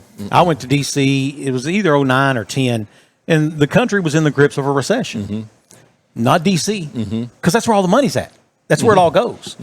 And, man, just the people who say they don't believe in trickle-down economics, get in D.C. and watch. That's where the beginning of the trickle is. That's it. What they meant to tell you is they don't want to trickle it down from you. They want to trickle it down from them. We need to start us an NGO. An NGO? Yeah, non-government organization. Oh, yeah, definitely. We need to start us one because that's who gets all the money. They get all the money. Now, here's the deal. They're gonna make a rule up there that to fund this NGO. Now, when they fund this NGO, what do you think they got to do with some of that money? Oh, well, some of it has to go back. It has to be reciprocated. Yeah. So if you're going to get $40 million for your project to save the hoot owls or whatever it is, you got to, from this constituency, you got to, some of it's got to come back. And it's not. It's all brother help my brother politics. Again, say what you want. I have worked lots and lots and lots of campaigns. Yeah, I know you have, and especially a lot in Louisiana. Yeah, and they got different laws in Louisiana. They do, but in Louisiana, look, it's not a question of, well, do you think some of that money's getting kicked back to? Yes, absolutely, it is. How much, and are you going to hide it, or are you just going to put it out in the open? Because chances are, what you're giving them back isn't illegal. They've made sure of that. Yeah. But yeah, you have your pet project and it needs $300,000. Well, it just so happens that so-and-so over here needs $30,000 for the re-election campaign. Well, you have $300,000. Why is that a problem? It happens, and but it happens everywhere. Yeah, it does. You hear about it a lot in Louisiana. Yeah. But it happens everywhere. Everywhere in the United States and around the world. Yes. Yeah. Yeah. I mean, you know how we caught Pablo or killed Pablo Escobar, right? He had an affinity for technology. And so they got one of his many girlfriends to slip him a cell phone. And that's how they triangulated where he was, and the sniper shoots him and kills him. And he wanted to be part of the politics of Mexico. Or Colombia. Colombia, thank you. I'm sorry. Yeah.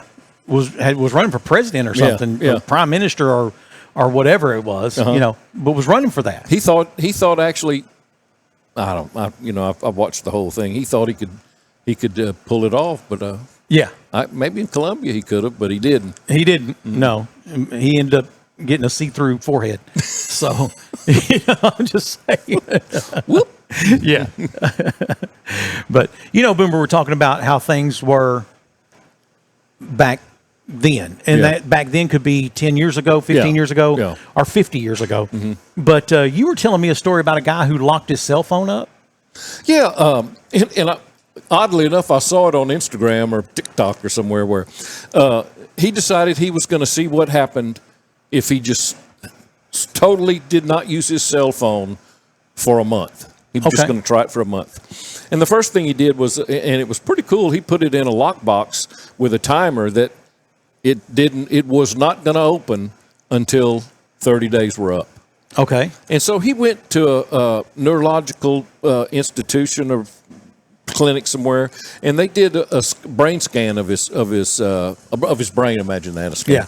Yeah. And they found out that his attention span was very short. He was, all the things that you read about or heard about when you see, people long-term use of social media and playing games and all that. And so then he just it just affected his whole life. He said, when I'd go to bed, he said I would unwind by looking at my phone and not be, it just makes you not think about everything else. He said, so I just laid there and thought about everything I needed to do the next day. And he said, I couldn't go to sleep. And so he realized that his phone was important at night. And he said, then, of course, my phone was my alarm clock. He said, so I was late for work, a couple of times the first week. And all these things were happening to him. But the funniest thing that I thought was he had an appointment that he had to get to, and he lived in a metro, and I can't remember where it was. It doesn't matter. But he had a buddy with him, and they went to MapQuest online. He kept his computer, but he took all of the social media off his computer, and he printed out, and this is what we used to do before cell phones. Yeah. We would print out on MapQuest, and it would tell you, take I-30 to this, and then take exit 2 and 271, and it'd give you right up to the spot where you needed to be. And they were doing well. His buddy was, he couldn't look at it while he was driving, although I used to. And and his buddy was reading him off instructions. They were doing well, and they got to the spot where they needed to be, and it's in metro area, and he could not find the building. So there was some little bitty road that he needed to turn down, and the guy says, I'm so frustrated that his passenger says, I'm going to get my phone out. He goes, no, don't get the phone out. So then he whips out those big maps, like, fold the accordion maps that we used to have like that, and he says, all right, here we are, and then you have to turn to get the map. Street orientation correct, yeah. And he's looking, he says, well, there it is right there. He says, and he saw the numbers on the building. So he realized then that so much of our lives are controlled by this thing. Mm-hmm. You left yours at home a while ago. Yeah, mine's at home, I guess. I don't know. I don't have it. And if I leave mine at work or leave it somewhere, I'll turn around and drive back because I know I'm going to need it, or someone might call me, or one of my kids may need help. And all my kids are grown and older than that's not making me apprehensive at all right now. So, but at any rate, the end of the story was after the 30 days. In fact, he said he tried to get in that box one time. He said, I thought I could pry it open. He said, and he's got cameras filming the whole thing. That he went back and had an evaluation of his brain, and it was much better, much more cognitive. His attention span was much better. His the functioning areas of his brain were much better than they were before. And so it's just proof it may be time for, you've heard people say that there's a lot of, there's a lot of great things that we get from that, but there's a lot of downfall that we see that a whole generation of our kids and our grandkids are tied to that so much that it's affecting. Mm-hmm. They're isolated. They don't know how to social. But think about it. Your grocery list, your alarm, mm-hmm. a map for every city in the world. Mm-hmm. The ability to talk, mm-hmm. check your email, mm-hmm. your nighttime entertainment. Mm-hmm. We don't watch a lot of TV at my house. Martha and I have the TV on, and we're both on our phones. Both on our phones. That's right. Mm-hmm. Yeah. Now Martha's on her computer a lot because she's her clothing store. She is the buyer for it. Martha's on the square, by the way. Yeah.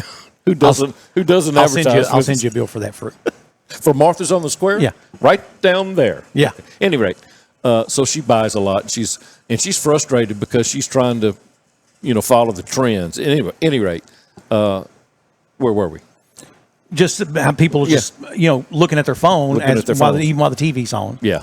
And yeah. But yeah, I mean, when I was working in Houston, some of the best money you spent when you worked in Houston was you bought this little bitty binder, 3-ring binder, and it was a city map. Okay, but it was flap.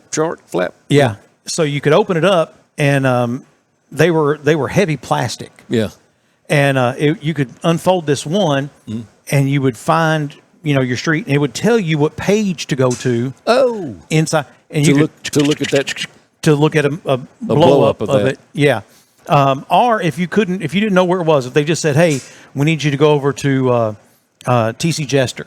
Mm-hmm. And you're like, I have no idea. So you could go to your map, look up TC Jester, and it would tell you every map inside your little book that TC Jester ran through.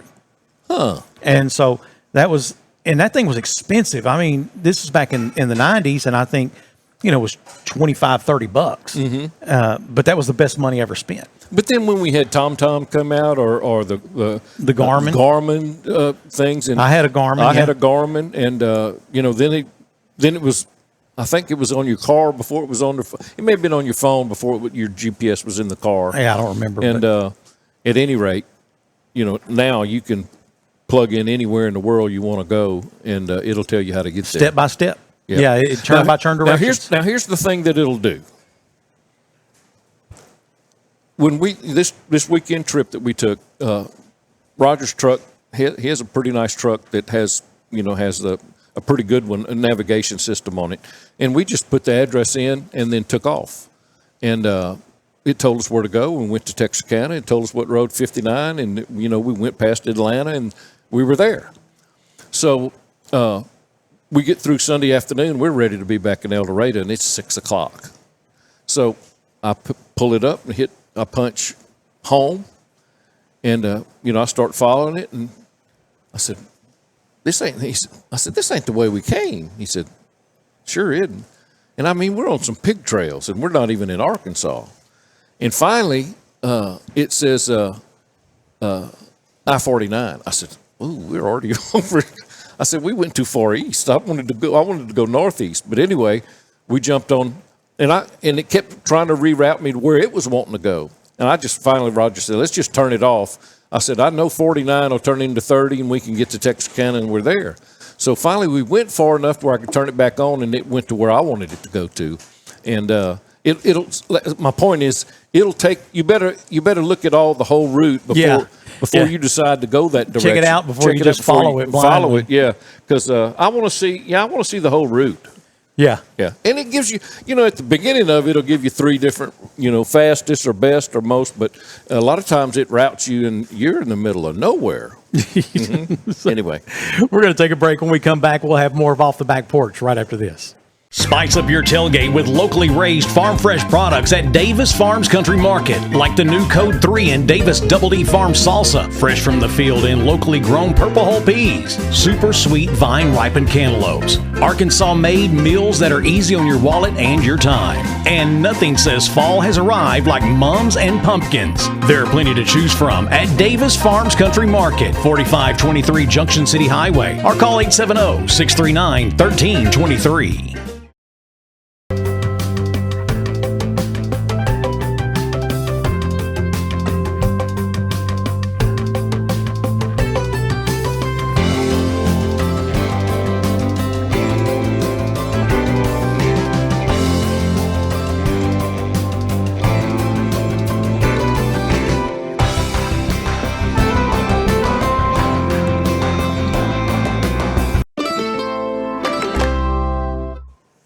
Hey, welcome back for more of Off the Back Porch with Sandy and Boomer. Boomer, here we are at our favorite place, yes, Main Street Pizza.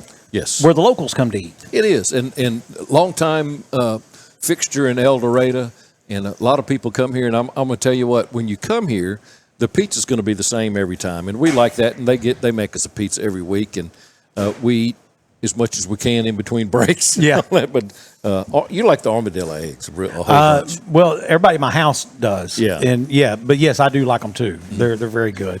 And we had last week we talked with Donnie. Yes, getting old, that's what happens. And he invented a sandwich a long time ago called the Wildcat chicken sandwich. And they actually invented the sauce that goes on that, and it is awesome. I like that. If I don't order pizza, that's what I get every time. Yeah. I've never had that. I'm not a big chicken eater. And it's not fried chicken. It's a roasted chicken they put on there. I'll have to try it out. Again, now. Because it has banana peppers on it too. Fried chicken. Now. That's a whole different thing. That's a bird of a different feather. Mm-hmm. The gospel bird. The gospel bird. That's right. Yeah. So how do you know you was called in the ministry? Woke up one morning lazy, not wanting to go to work, and craving fried chicken. That's how I do it. So, Boomer, I say all that, and as people look around us, you can see. Of course, there's that hated thing up there. Cardinals. But there's lots of Razorback memorabilia. Yeah. And Donnie's a big Razorback fan. And, of course, since our last podcast, the head coach, Sam Pittman, has been terminated, which I hate because I like Sam. Mm-hmm. I thought the world of him. I don't know what I expected of him as a coach. I think given the admission now that he was not given all of the financial support that he needed to be successful, I think it's wrong. Yeah. To hold the man accountable when you know you're handcuffing him to begin with. Yeah, they didn't give him the best opportunity. They did not. But let's just be honest. A lot of them didn't want him to begin with. They'd offered the job to 3 other people, or he was the third one I think they finally offered the job to before he took it. And, you know, so all the speculation is, and that's what I love. By the way, if you see me keep adjusting, I'm wearing different glasses. Different glasses today? Yeah, and it's, I don't know why. I just picked them up and put them on this morning, and it's not my normal pair, and they don't fit right. Okay, I got so, I always love when there's a Razorback head coach position open, because then you really get to hear the 6 degrees of separation. Well, you know, my sister's husband. Now, he went to college with Chuck Barrett's niece. And he was. She told him. Chuck. She told my sister's cousin's husband that they was at a cookout at Chuck's mama's house. Yeah, and they saw they saw Jimbo Fisher over there with Hunter Yurchek over talking over in the corner by the side. Yeah. So y'all know what that means? The Jimbo. Nothing. It means nothing. Because first of all, it's not true. Well, yeah, but here's you know, they don't ever ask me, but here's what they could have done. Hunter could have come in and said, Sam, I'm going to help you out here. I'm going to fire the defensive coordinator. Amen. And 2 or 3 of those guys. And it seems like we're not seeing the continuity we need to see. And it does seem like that they kind of laid down when they were playing the Irish. Yeah. So let me do that for you. I'm going to fire them. And at the end of the season, you're going to give me your resignation. Yeah. But I'm going to let you finish out the season, and we're going to put some people in that we think will pull that defensive group together. Yeah, I believe that would have been. You know, like I said, they didn't ask me, and there's some more mitigating circumstances that did that, or Hunter got pressure from, you know. Evidently, prior to the game, you know, so there was a meeting of the Board of Chancellors prior to the game on Friday. Mm-hmm. So the game's on Saturday. Friday they met and they pretty much mapped out, hey, if we don't come out and win this game and dominate, here's what needs to happen. And so Yurchek evidently, and that's not rumor or speculation. I mean, he said there was a meeting with the board, blah, blah, blah. So he had his marching orders no matter what. Thankfully, they let the man at least get off the field. Mm-hmm. There's been guys been fired on the field. Yeah, before. and let me just tell you, you have a hard time getting a coach if you fire a guy like that. If you fire him in the tunnel and you don't let him go talk to his team, there's a lot of coaches that say, psst, psst, I'm done. Never be on my resume. Well, you know, I followed the story of Lane Kiffin, and you know, he had a lot of success early. Went to Tennessee and won some stuff, and then you know, he named his kid Knox. Yeah, and then he takes the job at USC, and he was talking about how he wanted. You know, most people when they get to USC, they'll think, you know, I want to thank the folks at Tennessee. They treated me very good, and this and that and the other. And you know, I had some great players, and you know, so they make amends at the new place. Well, he wanted to have a press conference there, and he did.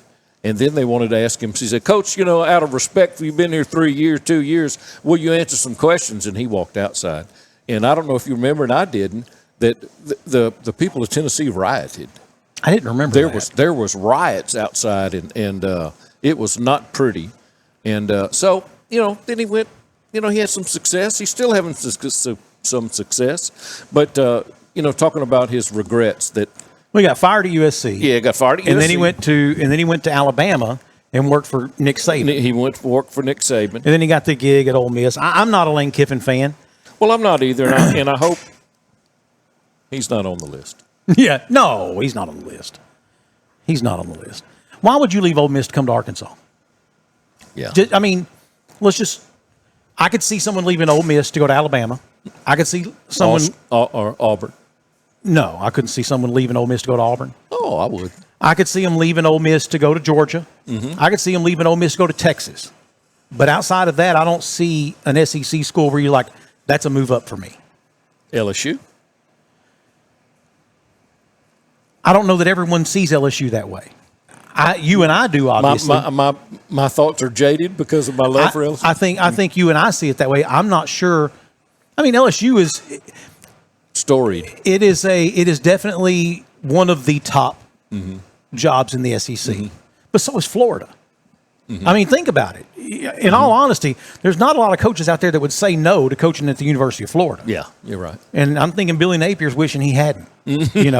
Well, when we were talking with Stephen, I said, that a lot of LSU fans, including myself, wanted to see Napier go to LSU instead of Florida. When we had the Kelly hire. Yeah, I'm not a Brian Kelly fan. When he hit the ground there and he tried to do a fake accent, and boy, sure am glad to be here with y'all. And I'm going, did he watch Gone with the Wind or something when he Forrest Gump? Yeah. Oh man, that was just it was hard to take.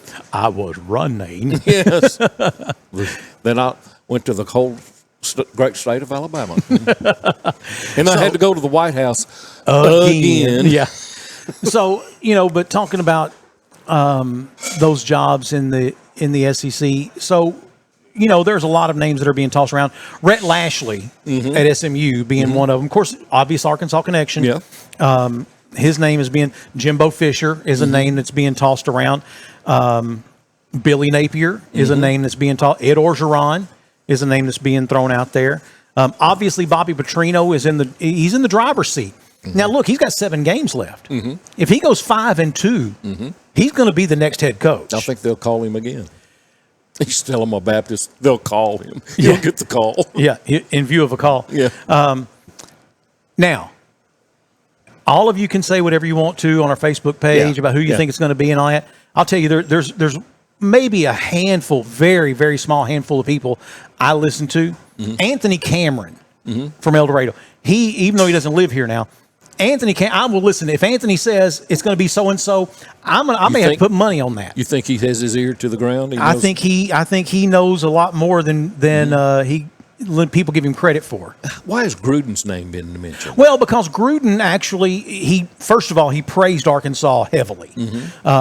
He got a gift box from Arkansas, and it had helmets, and man, he could spout off that history of Arkansas football and. Dating way back into the Coach Broyles era. And he has a great history of Arkansas football. And he has said, I would love nothing more than to coach again, and I can't see me doing anything but coaching in the SEC. Oh, okay. So, I mean, he is on record as saying, I want to coach again, and I want to coach in the SEC. I don't know if that's a real possibility or not. Yeah. There are some out there that I think that would be a mistake to hire them. Ed Orgeron, I love Coach O. Yeah, I wouldn't hire him. I wouldn't hire him either. I mean, he's not a good fit. Well, just answer me this. Where has he had success other than 1 year at LSU? Yeah. Nowhere. Yeah, he was at Ole Miss. Yeah, he was at USC. Yeah. Yeah, I mean, so he doesn't just have Go Tigers real good. Yeah, so and he's a hype guy. Can you see him at Go Hogs? I can't see him saying that. Yeah. And I can't see that being authentic. Yeah, it'd be like the Brian Kelly thing. Yeah. So I think that Jimbo Fisher would be a bad decision. Excuse me, interrupt. I think Coach O's over. I think it's. I don't know if he'll get a head coaching job again.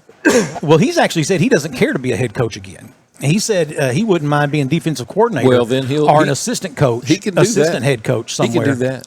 Yeah, but I think what he's saying is I don't want to do I don't want to spend a whole lot of time recruiting. Well, and just don't bring your girlfriends to practice. Okay, I wasn't going to say. They had a hard time keeping him away from the co-eds. Yeah, and I'm not going to go into that. But there were. Had he kept his personal life personal, he would still be the coach at LSU today. I think he would. Yeah. And I don't care what his record would have ended up being. I think he could have been at LSU till the day he died. I think so too. He could have been a Charlie McClendon. Yeah, he was could there have forever. He could have been there for as long as he wanted to be. Yeah. And I think in a time where continuity speaks a lot to recruiting, But they said, Coach, you can walk out the door. 17 million. Which door you want me to go out of? Which doors that y'all want me to go out of? Buy me a cheeseburger. He went down to Florida, got on the boat, and had his girlfriend there, and taking one of his girlfriends. Whatever. But a lot of names being tossed around. Like I said, Gruden, Rhett Lashley, Jimbo Fisher, Ed Orgeron, Houston Nutt. I think that would be a mistake. Houston Nutt's not even an analyst on TV anymore, is he? I don't think so. I don't see him in there. He used to be on ESPN or One SEC. One of them, yeah. Like I said, Billy Napier is a name that gets tossed around a lot. Now, they're talking about opening the checkbook, so whomever they get is supposed to be able to pretty much name their price. Les Miles is a name that keeps coming up. That's a mistake. Mm-hmm. Don't do that. No, I don't think that's a good idea. Bill, how about Kelly from LSU? Hire him. Nah. Brian Kelly. I'm good. Notre Dame, LSU, Arkansas. He can make a little triangle of death. I don't think that, again, I don't see that if you're the head coach at LSU, how going to Arkansas is a step up for you. Because you're going to get fired from LSU if you don't go. Well, he's going to get fired from LSU eventually. Oh, yeah. Everybody does. Well. Or quits. Yeah, or quits. I mean, I was going to say Saban didn't. No, Saban didn't. He didn't get fired. Mm-mm. But anyway, so there's a lot of names out there. I don't know. Mm-hmm. I'm not plugged in. 90% of what you hear when people say, well, I know for a fact, they don't. They don't. Mm-mm. They don't know anything for a fact. Now, I have a friend that son was, on the staff at the university and now somewhere else. But he worked in the AD's office and probably has his ear to the ground a little bit better, actually probably better than me or you. Yes. And nothing. I'm getting nothing from that. Yeah. I'm trying to reach out to him. He says, I don't know. Yeah, they don't. I don't think anyone's going to know. Like I said, I think Bobby P has the next 7 games. Mm-hmm. And I think until that's over. Well, we knew that Pittman had an X amount of number of games he needed to win this year to stay. Mm-hmm. And I didn't think it would be after, the 4th game of the season or 5th game of the season. Well, and he was just unlucky. Yeah, he was. And, we've all got that one friend that just no matter what they do, it just turns to crap in their hands every single time. Mm-hmm. And that just, unfortunately for Sam, that just seemed to be the persona of his coaching career. And you just don't want to. That guy, he's such a great guy. Such a great guy. Personal and 2 fumbles away from being 4-0. Yeah. Going into that game against Notre Dame. I guess they didn't see that at that chancellor's meeting. Yeah. Well, I mean, go back to last year. Uh-huh. Go back to last year when they barely made a bowl. Okay. Yeah. 6-5, 6. Well, they finished the year 7-6. They were, I think they were 6-6 at the end of the season. So go back to last year, and just look at it like this. Outside of the Ole Miss game, they were within 1 score of beating every team they played, including Texas A&M. Exactly. All of them. Exactly. They were within 1 score. Yeah. So the guy knows what he's doing. Mm-hmm. But to me, it's like a carpenter.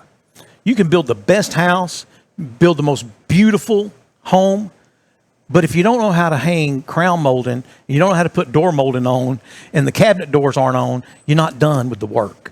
I got you. And that's that's kind of how I always looked at him. The finishing touches weren't there. I just think that, he could get the team to a point to where they were. Look, what he had to pull Arkansas from. Let's not pretend that Arkansas was this high and mighty, great, wonderful job, and that they were just on the precipice of setting the world on fire. Hadn't won a SEC game since we got in it or something. All I have to do is say 2 words: Chad Morris. Yeah. Anyway, I think that there's a lot of names that are going to be bannered about. I don't think any of it does a bit of good until these next 7 games. Mm-hmm. Now, I'll say this. Bobby P goes out there and lays 3 goose eggs in a row. Mm-hmm. He won't make it the rest of the season. Well, he'll make it the rest of the season, but you can guarantee he won't be the coach. He won't be the coach, yeah. My concern is, Boomer, and you know this about me, I have rehired people that I have either fired or they've quit. Mm-hmm. And unless either they or I have had some kind of life-altering epiphany, it just doesn't work. Mm-hmm. And unfortunately, I've proven that to myself too many times. Mm-hmm. But I always think, well, I like them and they need a job, they need help. Do what we can do. Mm-hmm. That's why we don't want Houston Nutt back.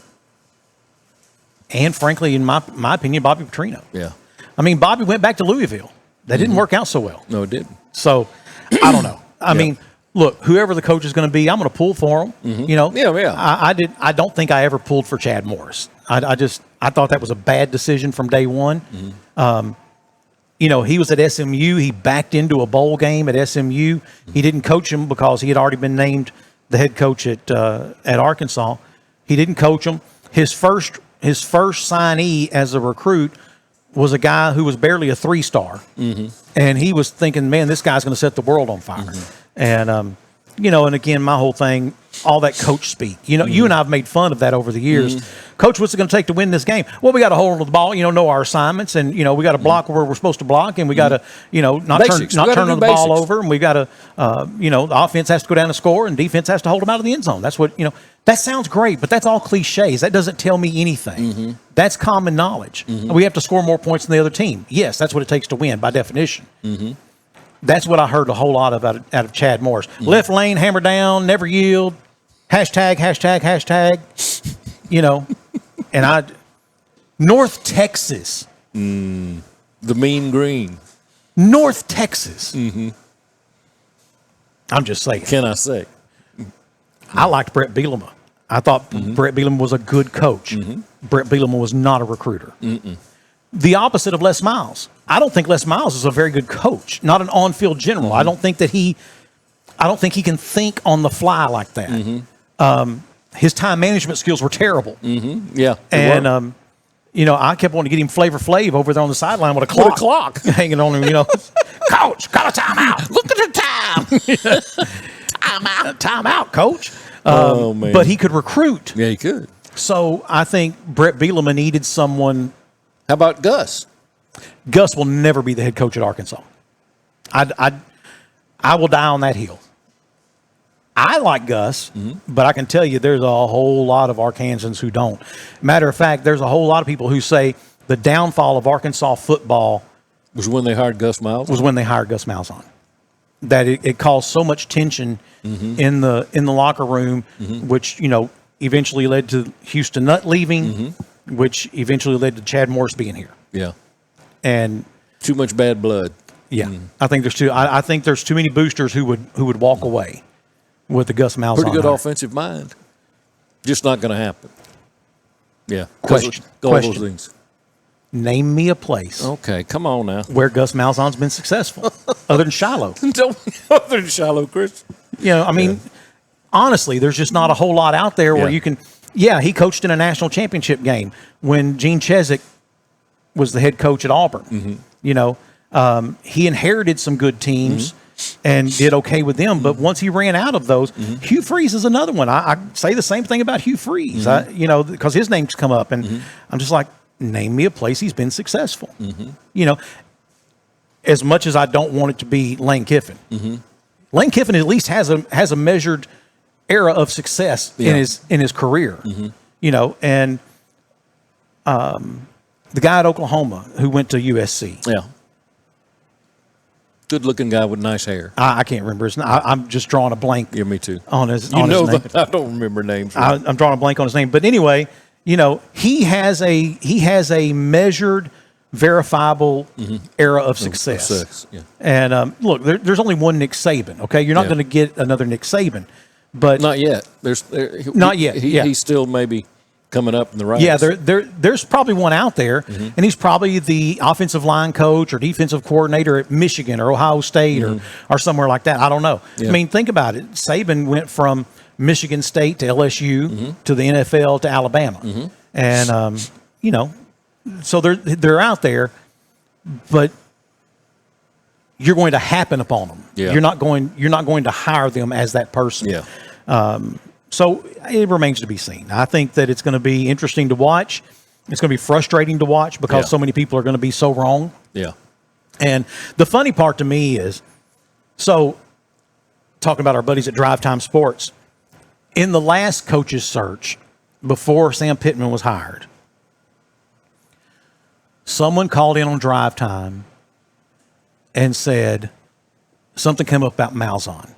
And Rick Schaefer, whom I rarely find myself on the same side of the table with, said, I have it from a very good source that he was offered this much money to come and coach at Arkansas. Well, that turned out not to be true. But Rick stood by his source, which reminded me of the time that when James Anderson was playing down at Junction City playing basketball, and he announced he was going to Oklahoma State, and they get on Drive Time Sports that day, and they're all down in the dumps because he wasn't going to Arkansas. He wasn't going to Arkansas. And Rick Schaefer says, I have a source who was there and said, the coach come out, and the coach said, he's going to Oklahoma State. There will be no questions. Thank you. And walked off. And you called in. I called, and I said, Rick, that didn't happen. We were there. We have audio. Mm-hmm. We have audio of the entire event. That didn't happen. Well, I stick by my source. I said, well, then you're an idiot. And I mean, that was just, there were people, if you recall, who came to the radio station because they thought Rick Schaefer was there. Yeah. And there was one guy, he was ready. You bring that Rick Schaefer out here, I'm fixing to whoop his ass. Well, Rick Schaefer's not here, you know. Like the guy came at that time was going to whoop Rush Limbaugh. So the ones that get me is this. Well, you're the reason we're losing.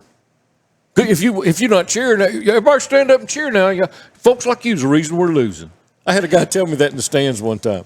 Well, folks like you's the reason we're. I said, folks like me want you to sit down so I can see the game. You know, if I'm that important, give me better seats. Yeah, really. I've got the pole. Put me up there in that press box if I'm that important, okay? So it's like Donnie last week. When I went back and watched, you know, he was talking about the drop third out in Omaha, and he said everybody had their phones out, and he's like, "You're jinxing it." Their phones had nothing to do with it, you know. But I understand from a fan standpoint, you're like, "Hey, don't." But at the same time, the curse is real. The curse is real. Yeah. Mike Poor told me about it. He told me, man, the curse is real, Sandy. And I laughed at him, but I'm beginning to think there's something to that. Well, there's a lot of psychological things in baseball, especially that you know you feel like, and I've been there. You said, well, we've got one out left, and you know we lose, and it's or one inning left, and it's the psychological aspect of it that you got to fight through that just makes you lose games sometimes. Realize that. That the mojo is not with you. That's right. That's right. And, you know, hey, momentum is a real thing. Oh, it is. Momentum is a very, and especially in football. Yeah. You can watch Mo switch jerseys real quick. He'll run to the other sideline real fast. And that's what I will say was always one of Scott Reed and his staff's abilities was to calm the game down. If momentum switched in the middle of a game or in the middle of a series, offensive or defensive series, they had an innate ability to call timeout and get that team pulled back together and get things settled down. That's what I was saying with Steve is very businesslike, the way he ran these teams. Yeah, definitely. So, Boomer, how about a Florida man? Oh, yeah. That's Billy Napier. Oh, no, you mean somebody goofed up in Florida. Armed with paperwork off the internet, a 1998 Craftsman lawnmower, and a towing apparatus made from an old barbecue smoker, Ed McGinty of Port Richey, Florida, decided to take on his new career as a repo man. Okay. So McGinty reportedly went to a local payday loan store on the west coast of Florida and was trying to work out arrangements for his own loan that he couldn't pay. The owner, Shamiz Bel Alverdi, told him he could work off the loan by doing some repo work for him. Okay. McGinty went home, put his welding skills to work, made a towing apparatus for his lawnmower.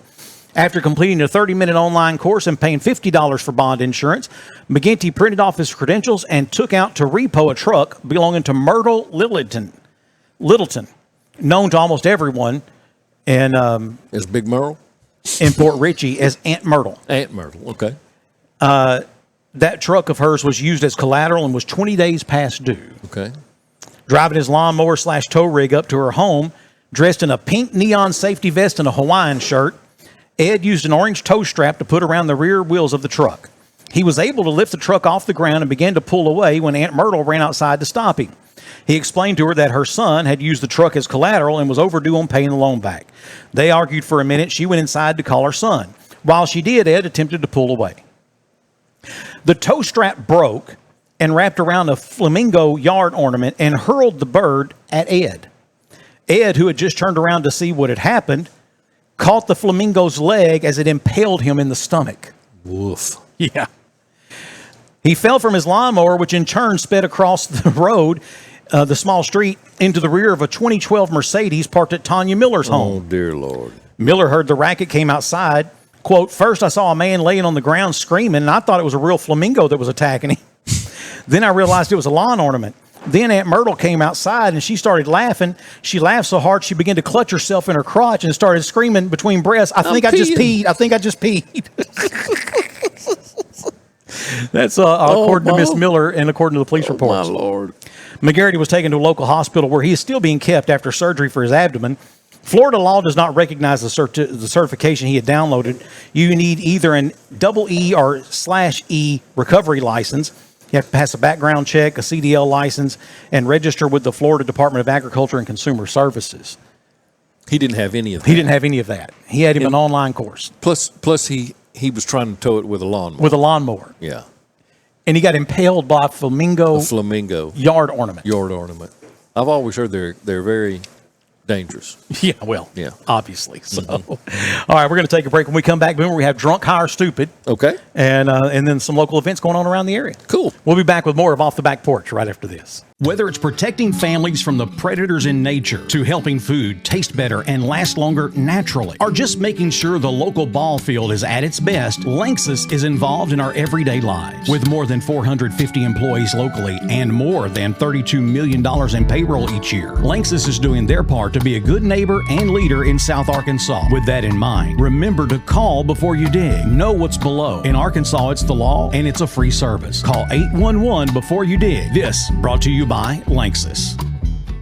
With a name you trust, you can count on us. Glen Mechanical, plumbing, heating, and air. For over 6 decades, Glen Mechanical has been specializing in HVAC, plumbing, and all mechanical jobs. 3 generations family-owned and operated since 1956. Glen Mechanical's business is based on relationships. They support and give back to the communities they work in. Contact them for all of your HVAC, plumbing, and mechanical needs. GlenMechanical.com. Hey, welcome back for more of Off the Back Porch with Sandy and Boomer here at our favorite place, Main Street Pizza. It is, yep. And, every week they make you and I a pizza. Yes. And like you said, we eat as much of it as we can between breaks. Mm-hmm. But then before I leave, I always box it up and order another. I order some more to take home to feed all them kids I got. Mm-hmm. All them kids my wife has. Yeah. So, hey, we were talking today in our little family group text, and one of my boys was like, hey, if I ever get kidnapped, here's the password so that they really have me. Because, there's AIs, people are using AI to say they have your family member and you got to pay up. I said, son, you need to know right now, if somebody kidnaps you for a ransom, you're done. Mm-hmm. We're broke. We couldn't pay you if we needed to. We don't have any money. He said, well, I got a $100,000 life insurance policy, but you got to be dead for that to pay. Yeah. You just gave me 100,000 reasons to let them keep you. That's all I'm saying. Yeah. So, anyway, we said, we should have test questions. Mm-hmm. And so I typed them out. I don't have my phone or I could read them to you, but one of them was, at what time each night does X child start asking random questions? 9 o'clock every time. Mm-hmm. It would be 9 o'clock at night, and they would just ask the most random questions. Mm-hmm. What dance is the Munchkin not allowed to do, even though she's now 18 and an adult? Mm-hmm. She's still to this day not allowed to do that dance because she looked like a little stripper when she was doing that dance. How many times have we been called to the school for His Royal Highness? Yeah. The correct answer is more than all the other kids combined. Yeah. Well, my kids and I had, when you watch those apocalyptic movies, everything's all the communication is knocked out. So we had devised or appointed a central place that we would all meet in the event that we lost all communication. And now they've all moved off, so that wouldn't work. They're not coming back to Miller Park Mall, or where the hunt place used to be over there next to the tennis courts. That big open block there. That's where we were going to meet. Yeah.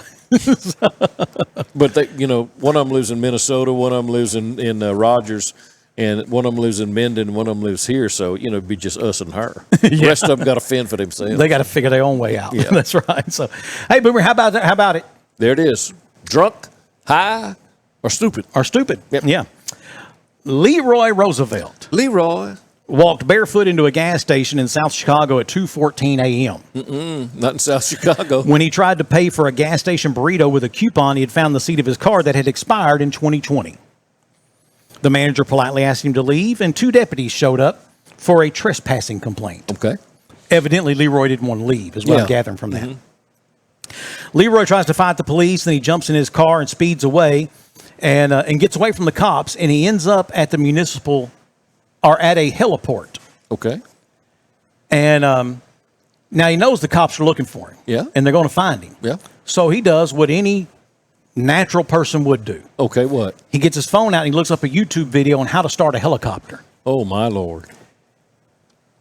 And after watching for a few minutes, successfully does it. He thinks he can now. He climbs up in a helicopter. Starts it. And starts it.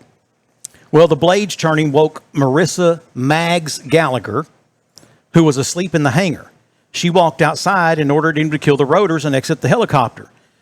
Roosevelt's words, "No, I can fly this bitch." He just looked up how to start it. He didn't look up how to fly it. Gallagher considered the sincerity of his gaze and did the sensible thing. She shut the door, reached over and flicked a switch that made the helicopter's lights blaze like a disco at a retirement party, and pressed a PA button. "This is a private aircraft. You are not on the manifest. Please exit the aircraft now or I will call the police." Well, police who were still searching for him noticed the light show and heard the PA, thinking this might be their guy. They drive up to the heliport. Yeah. Leroy actually got the chopper to lift off the ground. Once he was about 12 to 16 feet in the air, Leroy realized a number of things. Number one, he is not a helicopter pilot. Number two, he's only making this worse on himself. Number three, he's deathly afraid of heights. So he didn't consider all that before he got No. He landed the bird rather hard, slung the door open, and went to step out, but the rotor wash knocked him to the ground and pulled his pants off of him. You see, he had them sagging anyway. Probably. And no shoes on. No If he shoes. was barefooted, and it wasn't nothing to stop him. It just sucked him off of him. In the end, Leroy was charged with attempted unauthorized operation of an aircraft. You think? Trespassing, fleeing, resisting arrest, driving while intoxicated, and a host of other charges. Marissa Gallagher, whose nickname is Mags, said she got a good laugh out of it and couldn't go back to sleep that night.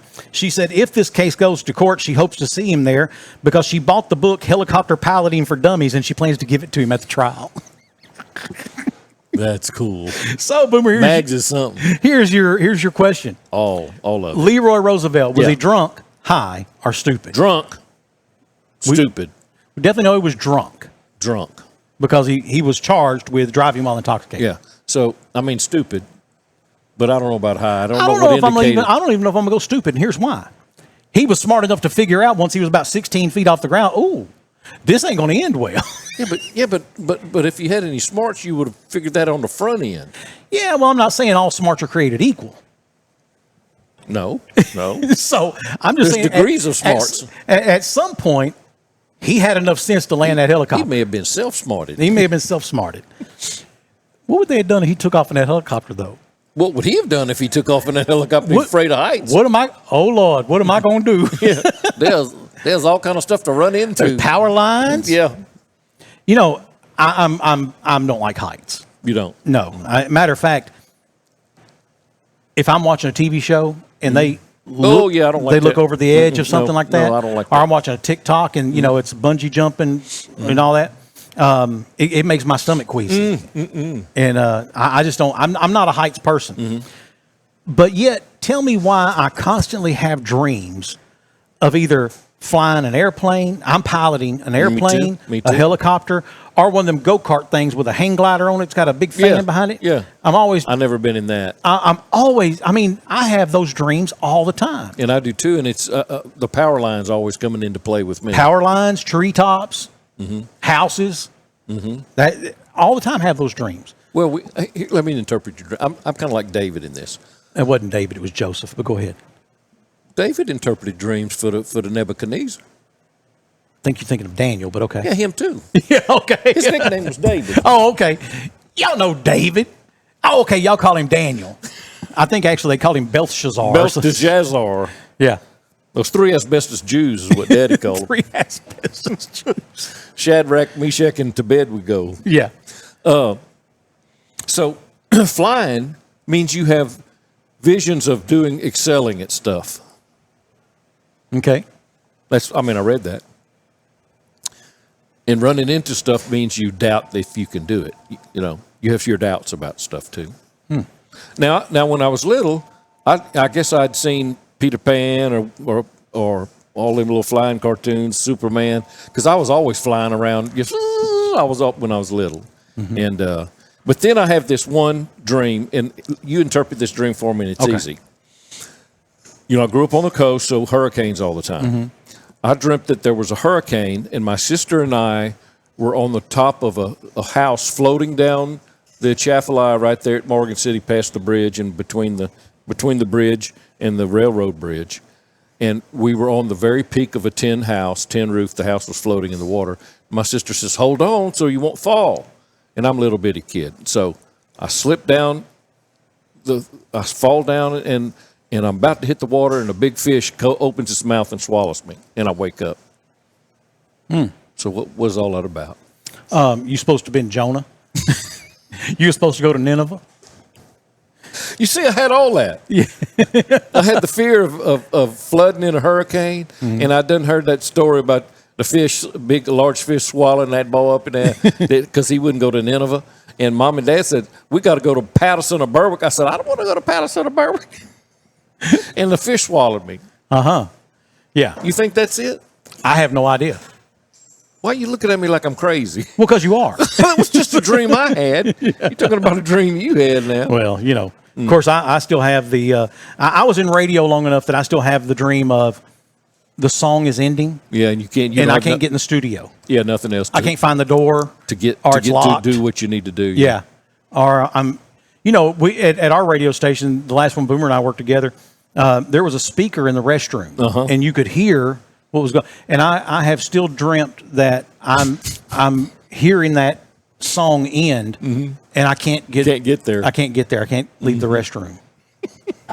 That's anxiety. Yeah, yeah, anxious. And of course I still have the whole dreams where I show up at school and I'm like, I can't find your locker. I haven't been to school in months. They're not going to let me pass. Yeah, you know. Or there's a big test and I didn't know anything about it. And mine's locker. I can't find my locker. Can't find your locker. I can't remember the combination. Are you wearing pants in your dream? Yes. Okay. You're not. No, I mean I'm just asking. In case somebody had that kind. I'm not saying I did. I'm just saying in case somebody had a dream like that, you'd want to know what it meant. That they did, so I could help them. That's all. But did you die? So you know, I got this friend, and he dreams. He doesn't have his. Now I dream that I'm playing baseball and I can't move. Oh yeah, I've had that. Yeah, and I've read that that's when you're in your rapid eye movement part of your sleep pattern, and your muscles are super relaxed, and you can't. I can't. I'm on deck and I can't get up there, and when I bat I can't swing. And believe it or not, didn't have my pants on in that. Is that right? No. Oh. I was hoping you'd just confess. No, I'm not. There's nothing to confess. I'm just saying. There's not. There might be people who've had a dream where they didn't have their pants on, and we could interpret that for them. What do you think that means? I have no idea. What? They're manly. That's what it means. Wrong movie. Oh, dear Lord. Yeah. All right. Let's talk a little bit about what's going on around the area, Boomer. Please, quick. You know, here we are finally in October. Yeah. And the Smackover Business Association is hosting Smackover Old Town Festival. Yeah, that's coming back. It's coming back. It's going to be Saturday, October the 25th. They're going to have a bunco tournament, homecoming that weekend, food truck, arts and crafts, arm wrestling competition, and a chili cook-off. And a whole lot more. They do that wrenching thing, too. They do. They have competitions. You know, I also remember one year they had a bucking bull. Oh, a mechanical bull there, yeah. And if you need more information on that, you can call 870-315-5407. That's 315-5407. The Breast Cancer Center at Carti is bringing back its annual Mammos and Muffins event to make receiving your annual screening mammogram easy, comfortable, and convenient. These events will take place throughout the month of October and for Breast Cancer Awareness Month, and offers special Saturday availabilities in Russellville, North Little Rock, and El Dorado, as well as expanded daily hours in Pine Bluff. Now, while at Carti, attendees can also enter giveaways and receive free educational materials. If you need more information, call 501-537-MAMMO, 501-537-MAMMO. You know, Carti just remodeled part of their building to have that facility, that breast cancer center here, and that's great. I'm very impressed with Carti. they came into our community and immediately became a neighbor. They did. I like that about them. The 2025 Union County Job Fair is happening Thursday, October the 9th from 2 until 6 at the El Dorado Conference Center. That's 300 Southwest Avenue. Job seekers, you can connect with employers from a wide range of industries and local businesses, discover new opportunities, and take the next step in your career. Now, businesses, you can showcase your company and connect with top local talent by setting up a booth. If you want to get booth or more information, call 870-863-6113, 863-6113. And then Madhouse 101 coming up. They're going to have, I cannot believe I did not write the date down. Wow, I'm such an idiot. Trey Johnson is going to be there, and Trey's great. Yeah. You know, if you've never seen Trey Johnson, it's your fault because you know he's been here a lot. He's been here a lot, but he's great. He's going to do a set from 7 to 9. Grab dinner, drinks, and enjoy the tunes. I'm sorry. Mad 101. Madhouse 101. You can find their Facebook page, and the information will be there. But check that out as well. Boomer, what a great week. Had a good week this week. Definitely did. Enjoyed having Stephen Jones here. You know, Poor Boy came in, and we played in the share tournament. Oh, yeah, I know that. How'd y'all do? Not worth a crap. So, do they flight you? What flight were y'all in? The last one. No kidding. No, I think we were next to the last. Yeah. I think there were 8 flights. We were in the 7th flight. Okay. And so the first day we played at Mystic. Yeah. We shot a 79. Oh, that's And I good. got to tell you, that's about as good as we could shoot. I can't really go back and look and say we could have done this better, that better. No, we really played about as well as we could play. Is par 72 there? Yes. Okay. And I think we had a 79 with 3 birdies. Huh. And so y'all positioned pretty good for day 2, weren't you? well, we were the last team in the 7th flight for day 2. Really? Yeah, we was the last team. Gosh. And so the next day we go to the Lions Club, which is by theory supposed to be a lot easier. Yeah. Shot a 79 again. Oh no. Could not hit a putt. The wheels came off. I mean, just could not hit a putt to save our lives. You didn't buy none of them mulligans? Oh yeah, we used them. Hey, we used 2 of them on the first hole. Oh Lord. Well, let me tell you how it started. We started on number 9, par 5, right? Yeah. Poor Boy hits this fabulous drive. Yeah. Great drive. I know the 3-wood and have us like just from here to the other side of the table from the green. We're laying 2 that close to the green. I chip and I drop it from here to the other side of the table closer than that, from the cup. And y'all 2-putt from there. Well, we had to use a mulligan to keep from 2-putting. Okay. To get a birdie, we had to use a mulligan apiece. Because you got to make a birdie on the par 5s. Yeah. If you have any hope of scoring, and again, knowing that we were the last team in our flight, we've got to score today. Yeah, right. Y'all got to go low, and we thought, okay, got that out of the way, but we got a birdie out of it. Man, it was brutal. Number 12, where you get the free 5-iron. Yeah, we might as well just teed off. It didn't make any difference. The 5-iron didn't help. It didn't help at all. It was terrible. It was bad. But I know, for example, I rolled at least 10, 11, maybe even as many as 12 putts, either over the corner of the cup or it lipped the cup. That hurts. Yeah, I mean, you just think about it. If you could take 12 strokes off of that, you're shooting a 67. Yeah. And then we would have been in the money. Yeah. So, but anyway, it's not how it happened. It's a benefit tournament. So That's right. Y'all were able to give your money to a great cause. That's right. We had a good time, and man, enjoyed. What did they get? You get some free stuff. What did they give y'all this year? Our tea prize, our tea gift, was a really nice pullover with the Share Foundation, First Financial Bank Share Foundation logo. Really nice. Yeah. So I can't wait for it to get a little cooler so I can wear it. Yeah. I've had one of those from years past. One year they gave us shoes. Gave us golf shoes. Yep. It's always been good prizes. Always good prizes. Yeah. So again, in a first class event, they always put on a first class event. It is. And and then the food was fabulous. Yeah. That Saturday they had a hamburger buffet at Mystic, and build your own burger bar, and then that Sunday they had Smokin' Joe's from Smackover come over and cater barbecue, and it was so good. Good. I got too hot, so I didn't eat my lunch. I took it home, and that was my supper that night and my lunch the next day. It was really good, but I had a great time, and of course it's always good to see Poor Boy. And that Saturday night, he and my lovely wife and I and Jax and Coach Ezel and his wife Amy, we all went out to dinner and had a great dinner that night and visited and just laughing and having a good time. And there was live music going on over at Madhouse 101. We were sitting there for that. So yeah, it was a good time. It was a lot of fun. And, you know, I didn't particularly care to play in the 8 a.m. flight on Sunday, but it worked out good for Poor because he needed to get back. Yeah, he got to fly back, you know. And wait a minute, he flew down here? Yeah, he flies his own plane. His own plane? Mm-hmm. Oh, heavens. Yeah. And he used the hangar of a mutual friend of ours. And so, funny story. So Saturday we get through playing golf and we're not even through yet, but I reach in my pocket, I think to get like my